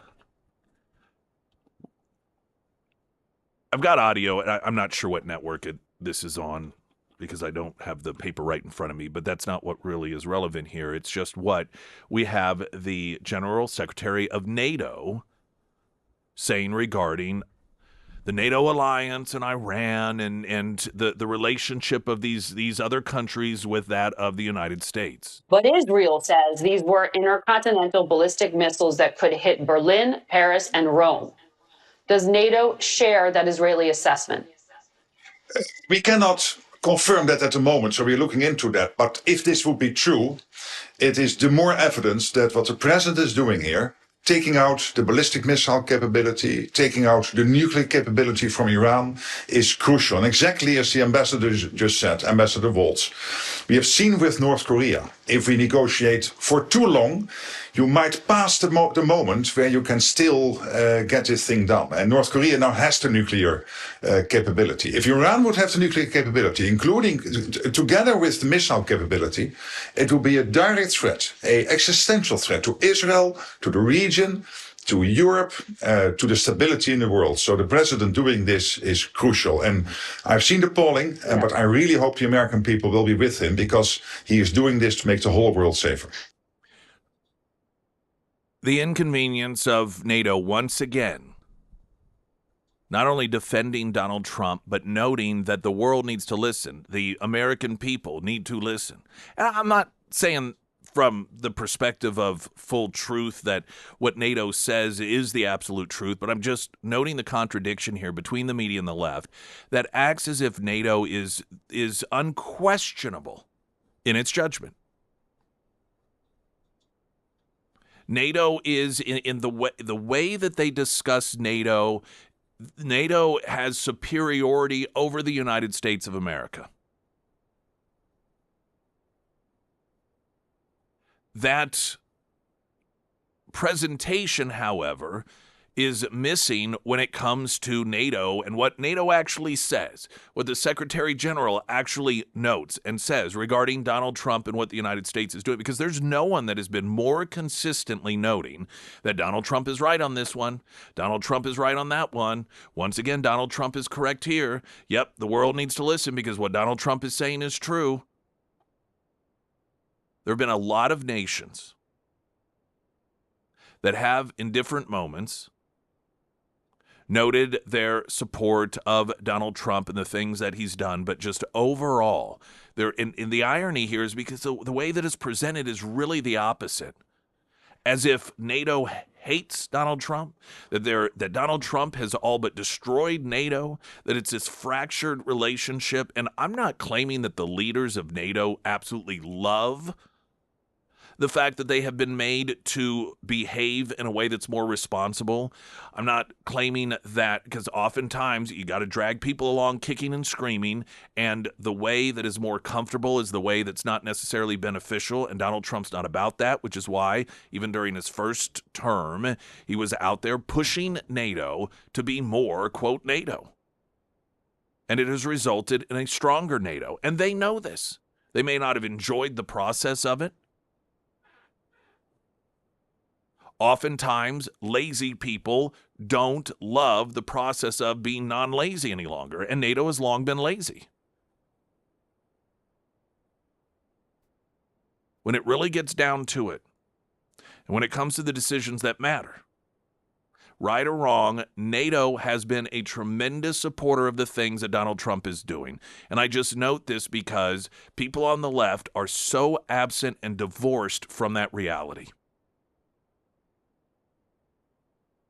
You ever thought about, and you still see it, these people on the left, and they're still calling for a ceasefire, a Palestinian ceasefire, having no clue that that happened months and months and months ago because of Donald Trump? All these leaders got together, had that big photo op in Egypt, that entire plan, world leaders signing on to it. And it doesn't mean it's going to be easy necessarily, and there are a number of different steps involved that are long-term and meaningful to solidify an environment there that makes it very, very difficult for things to go back to the way that it was before. But these idiots on the left that are still calling for a ceasefire, when the ceasefire is over, it happened. But they don't even know. Divorced from reality, living in la-la land. And the weird thing is, we used to believe people would live in la-la land because ignorance is bliss, and they just don't want to know about the bad things going on, so they tell themselves everything fine. The left is the opposite. They want to believe everything is horrible, to the point that even when problems that they claim they care about are fixed, they still live in a la-la land in which they're not. Pyramid Roofing Company text line 447 KSGF.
Pyramid Roofing Company text line. The thing that gets me is the mainstream media saying because of Trump getting us into this war, gas prices are up to 2023 levels, but they didn't have a problem with Biden driving those prices to those levels just to force people to buy electric cars.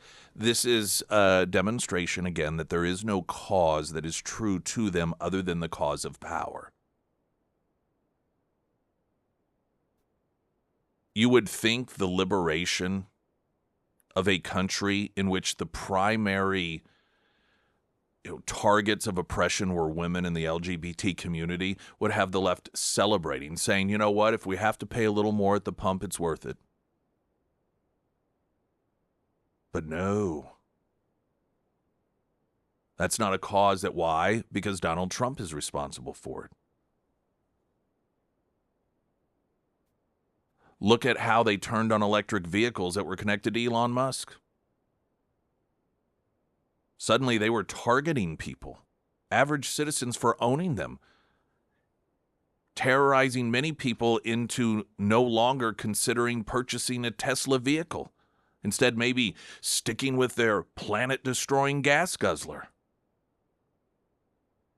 Because they don't care about the planet. They care of nothing other than their thirst for power.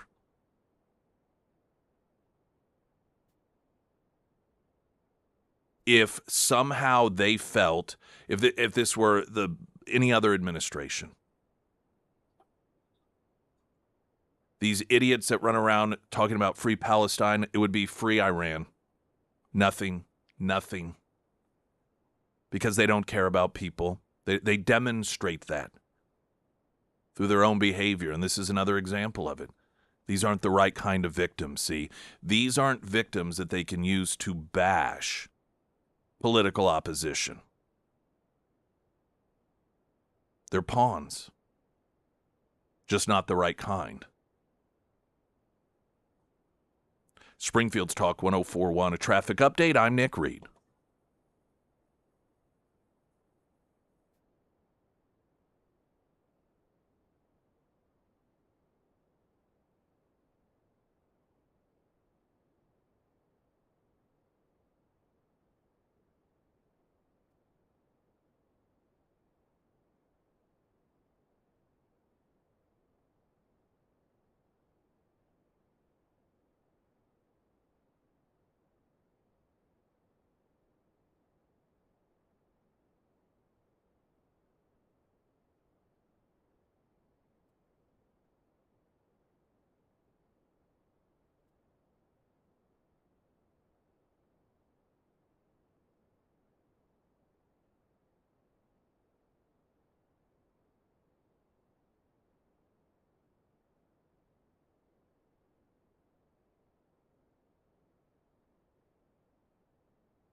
Springfield's Talk 104.1, the first alert forecast from Ozarks First, meteorologist Tom Schmidt, sponsored by J&S Automotive.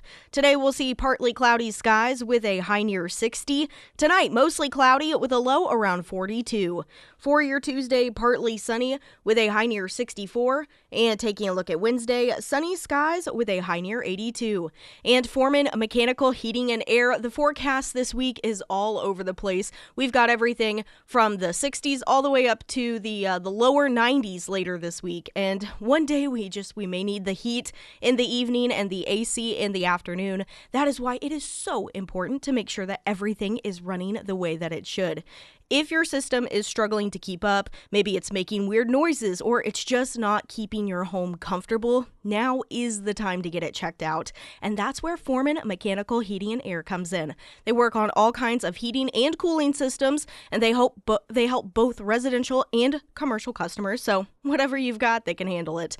And with weather changing like this, it's also nice to know that they offer a 24/7 emergency service line as well. If it is time to have the Foreman team out to your home, reach out to Russell. You can find all of the contact information for Foreman Mechanical under the Sarah's Endorsements tab at ksgf.com. There's a company named Allo, A-L-O. Are you familiar with this? I'm guessing that's how. I think so. Or Allo. What do they do? They are considered or described as high-end athleisure, which is obviously a hybrid between athletic clothes and leisure clothes. So I guess you can look like you exercise or look really good while you exercise. I guess it could fall into either category. Apparently, there was a TikTok content creator that recorded a video that would eventually go viral. This was recorded, I think, last week or the week before, claiming he received an email from, quote, someone who works at Allo, who looked up Erica Kirk's account and found that she spent over $1,000 the day after Charlie was assassinated. The TikTok creator who displayed the receipt online mocked Kirk over the timing of the shopping spree. The influencer insisted the leaked receipt would, quote, completely ruin Erica Kirk's entire story and suggested it proves she wasn't grieving the morning after Charlie was assassinated. The account had nearly 900,000 followers, and the video had been viewed over 8 million times. Now, what occurred here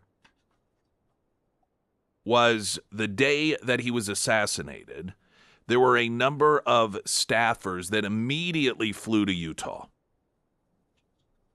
They were Turning Point USA staffers. And they didn't have time to pack or anything. I mean, they just got on a flight and got there. They got there quick enough that they then went to the hospital. They ended up staying the night at the hospital. They had no toiletries. They had no clothes. So one of the staffers said, here's my card. Go get the staff some clothing and whatever, just so we can make it through the next couple of days. And apparently right down the street, one of the nearest places that had the sort of clothing that would accommodate what they were looking for was this particular store. And so the bill, in order to cover staff, a couple days of clothing and whatever else was necessary, was around $1,000. Not a $1,000 shopping spree by Erica Kirk. Now, this was revealed by Elizabeth McCoy, who posted, in response to this, I was the one who made the Allo purchase in person in Utah. We got the call that Charlie had been shot. We rushed from the office into the airplane. We arrived in Utah with nothing but the clothes we were wearing. We were in those clothes all day at the hospital and slept in them that night. The next morning, our friend Stacy handed me her card, who apparently was also one of the staffers, had a company card. And I went out and picked up some items and toiletries for various team members and Erica. Allo was down the street. To accuse Erica or anyone else of entertaining a shopping spree hours after her husband was brutally murdered is a cruel and vicious one. McCoy called the campaign against Kirk a planned, manufactured attack. Turning Point USA insider confirmed to Fox News Digital that the items were purchased for staffers who rushed to Utah without any extra clothing. Allo did not immediately respond to a series of questions, including whether it would investigate who leaked the receipt and if the company finds it appropriate to share a customer's purchasing history. The influencer who posted the receipt, allegedly sent by an Allo employee, has been extremely critical of Kirk and previously called her a crazy B-word on TikTok because, of course, a lefty. Now, in terms of the legality of this, they talked to an attorney by the name of Dan and Karen, author of Your Love Lawyer's Guide to Legal Wellness, said that retail stores can't freely disclose your purchasing history to just anyone, noting the level of protection they owe you depends on how they use your data and who they share it with and which states' laws apply. Utah, where the aloe purchases were made, enacted comprehensive consumer privacy legislation back in 23, where the Utah Consumer Privacy Act allows retailers to share or sell customer purchasing data to third parties, so long as the retail privacy notice discloses the practice and allows consumers to opt out, according to a spokesperson. Now, but obviously, the way that this information was utilized is not something that is clearly covered as an exemption. To have an employee, apparently for the purposes of trying to smear someone, leak it to a TikToker so that they could post it on social media, probably wasn't what people had in mind when they were giving allowances to companies to share information about customers' purchases. But all that aside, I on one hand, I do believe I'm somewhat in tune with the level of insanity and hatred people on the left embody. But every so often, there's somebody that's a target of it, and it becomes clear it isn't just hatred, it isn't just hysteria and lunacy, it's an obsession. And this obsession some people have with Erica Kirk, and listen, I'm not talking about normal everyday people that some people kind of like her, some people find her personality off-putting, some people are like, well, I don't know if I'd act that way, and those are things that normal people do. But you have some of these people that are just obsessed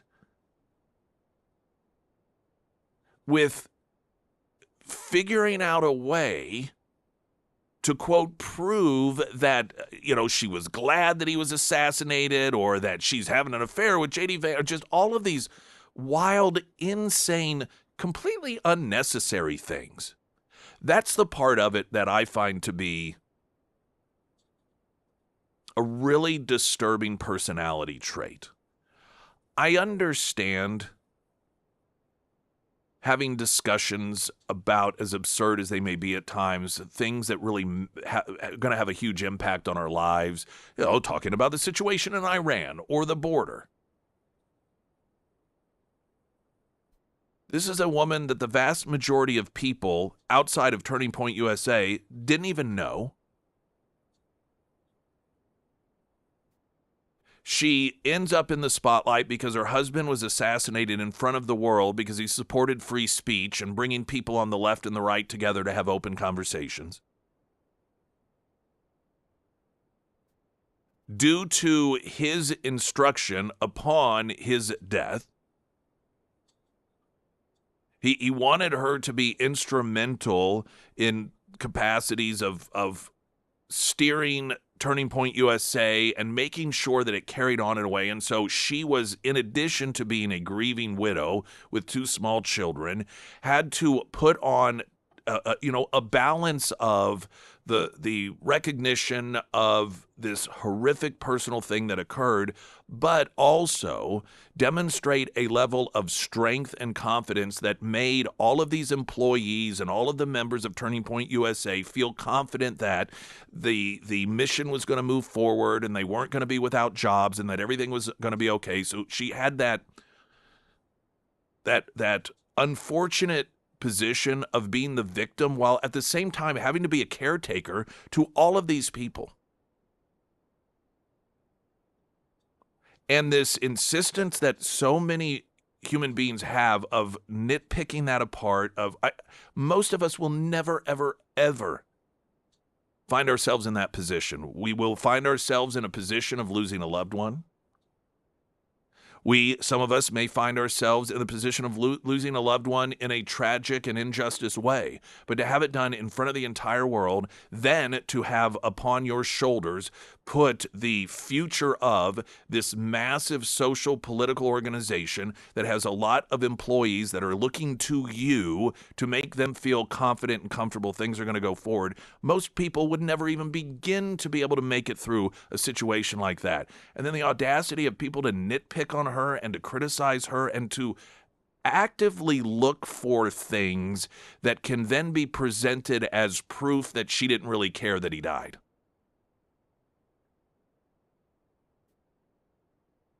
I just don't think it's healthy. People have the right to do it.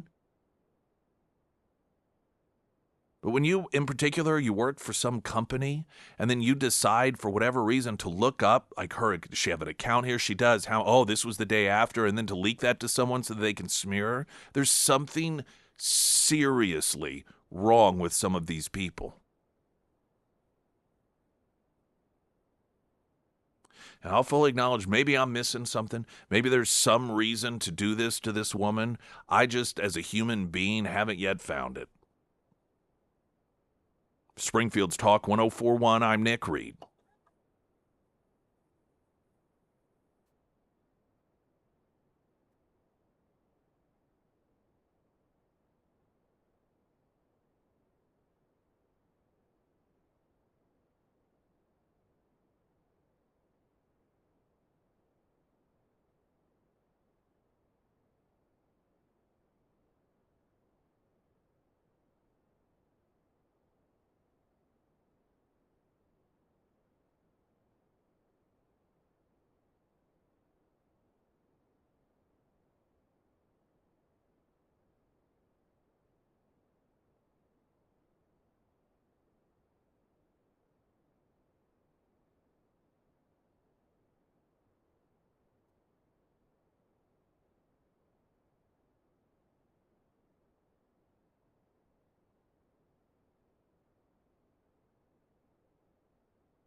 Sarah Myers, everyone. Thank you. The Pyramid Roofing Company. Hey, we are officially in spring now, which means it is time for spring maintenance around the house. Oh, yes. And make sure that you add a roof inspection to that checklist to all of your maintenance that you're doing. Because, winter, it can be pretty tough on your roof, so it's always just a good idea to check on it and make sure that it is ready for the rainy season that lies ahead. And that is why my go-to guys are the team over at the Pyramid Roofing Company. They'll come out, they'll give you a free roof inspection, take just a close look at everything, and let you know exactly what is going on. And if your roof does need work, the Pyramid team, they always use high-quality materials, and they're just going to be upfront and honest with you about the work that needs to be done. Plus, they also offer discounts for our military and first responders on new roof installs. So, if it is time to have the Pyramid team out to your home, reach out to Josh and schedule that free roof inspection today. You can find all of the contact information for the Pyramid Roofing Company under the Sarah's Endorsements tab at ksgf.com.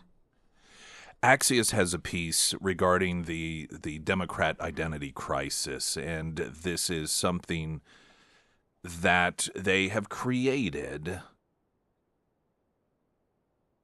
Some of it is emotionally driven, some of it is deliberate, and we hate Trump. Trump is evil, and we're the great defenders of Donald Trump. And they've shifted away, arguing that their policies are better for people.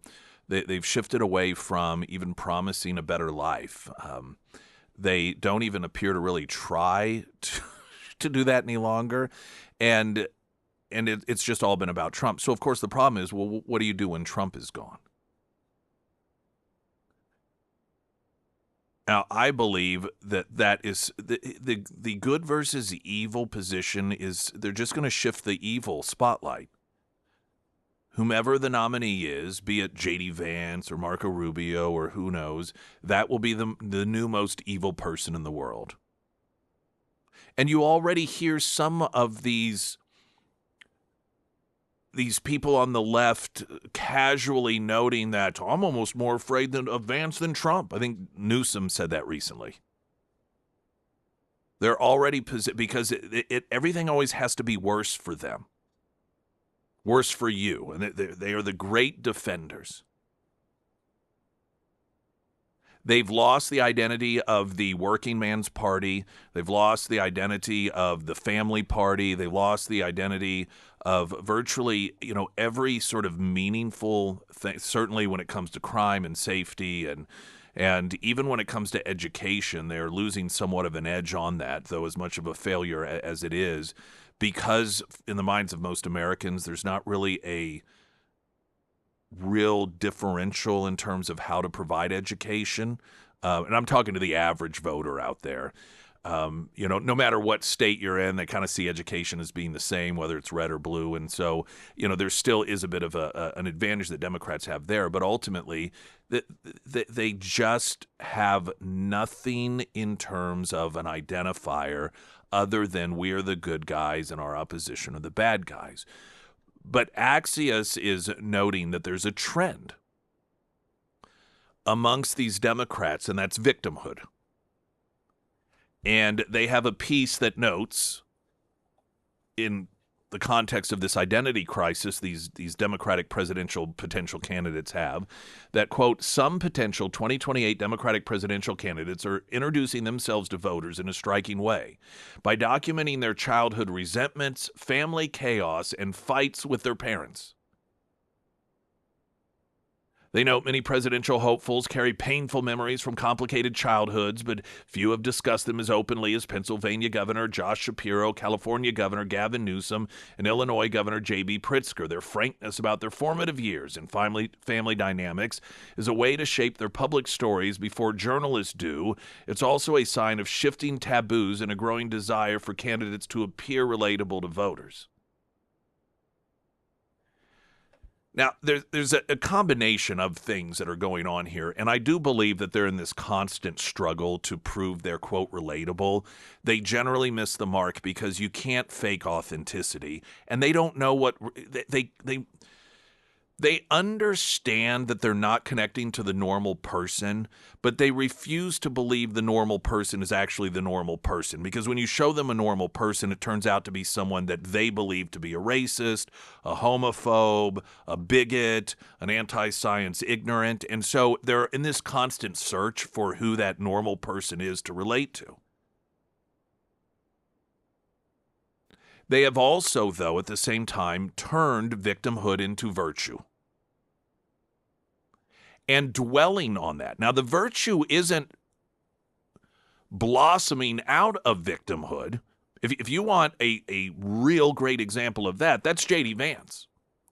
J.D. Vance is a person that, other than the fact that his story was told because it was such a profound story of someone who, by all accounts, should have been on the pathway of destruction because of his early family life, instead defied the odds and did what many saw as part of the American dream, and that it didn't matter what his lot was in life. With hard work, dedication, perseverance, a moral compass, he became a very successful individual. And that used to be the reference point of tragic things that would happen in our lives. It was that we overcame. And you generally, though, did not even know about those early times unless, as time went on, looking back in history, and there would be stories written about it, and it would just demonstrate how much more impressive that individual's outcome actually was. So it was more of a reference point of where things started, and the fact that they never complained about it, the fact that you would have never known the childhood that they had because they didn't sit around and gripe. They didn't claim, well, I can't do this because I'm oppressed by these people over here. They just got up and they worked hard, and every time they got knocked down, instead of complaining about it and saying, I need someone to help me, get rid of that person, they just found a way around it. The difference is with Democrats, the victimhood itself is the virtue, not the overcoming it. And they have managed to almost reverse engineer this by telling people that they are victims first off. Oh, you're LGBTQ, you're a victim. Oh, you're Hispanic, you're a victim. Oh, you're an illegal, you're a victim. You're a victim, you're a victim, you're a victim. And then they tell them that you're the most wonderful category of person ever. In fact, Taladico or Rico or whatever down there in Texas last week said that there's no one more patriotic than the illegal immigrant in this country. And so, by virtue, they make victimhood virtuous. And they've assimilated their own thinking into that. So when you combine lack of any sort of identity politically, lack of any resume that you can point to as a success by your own work, the fact that being a victim makes you virtuous, and they present themselves as virtuous in the face of evil, of course that's going to be their go-to. Look at how horrible my life was. That proves that I will be your good leader. Springfield's Talk 104.1, I'm Nick Reed.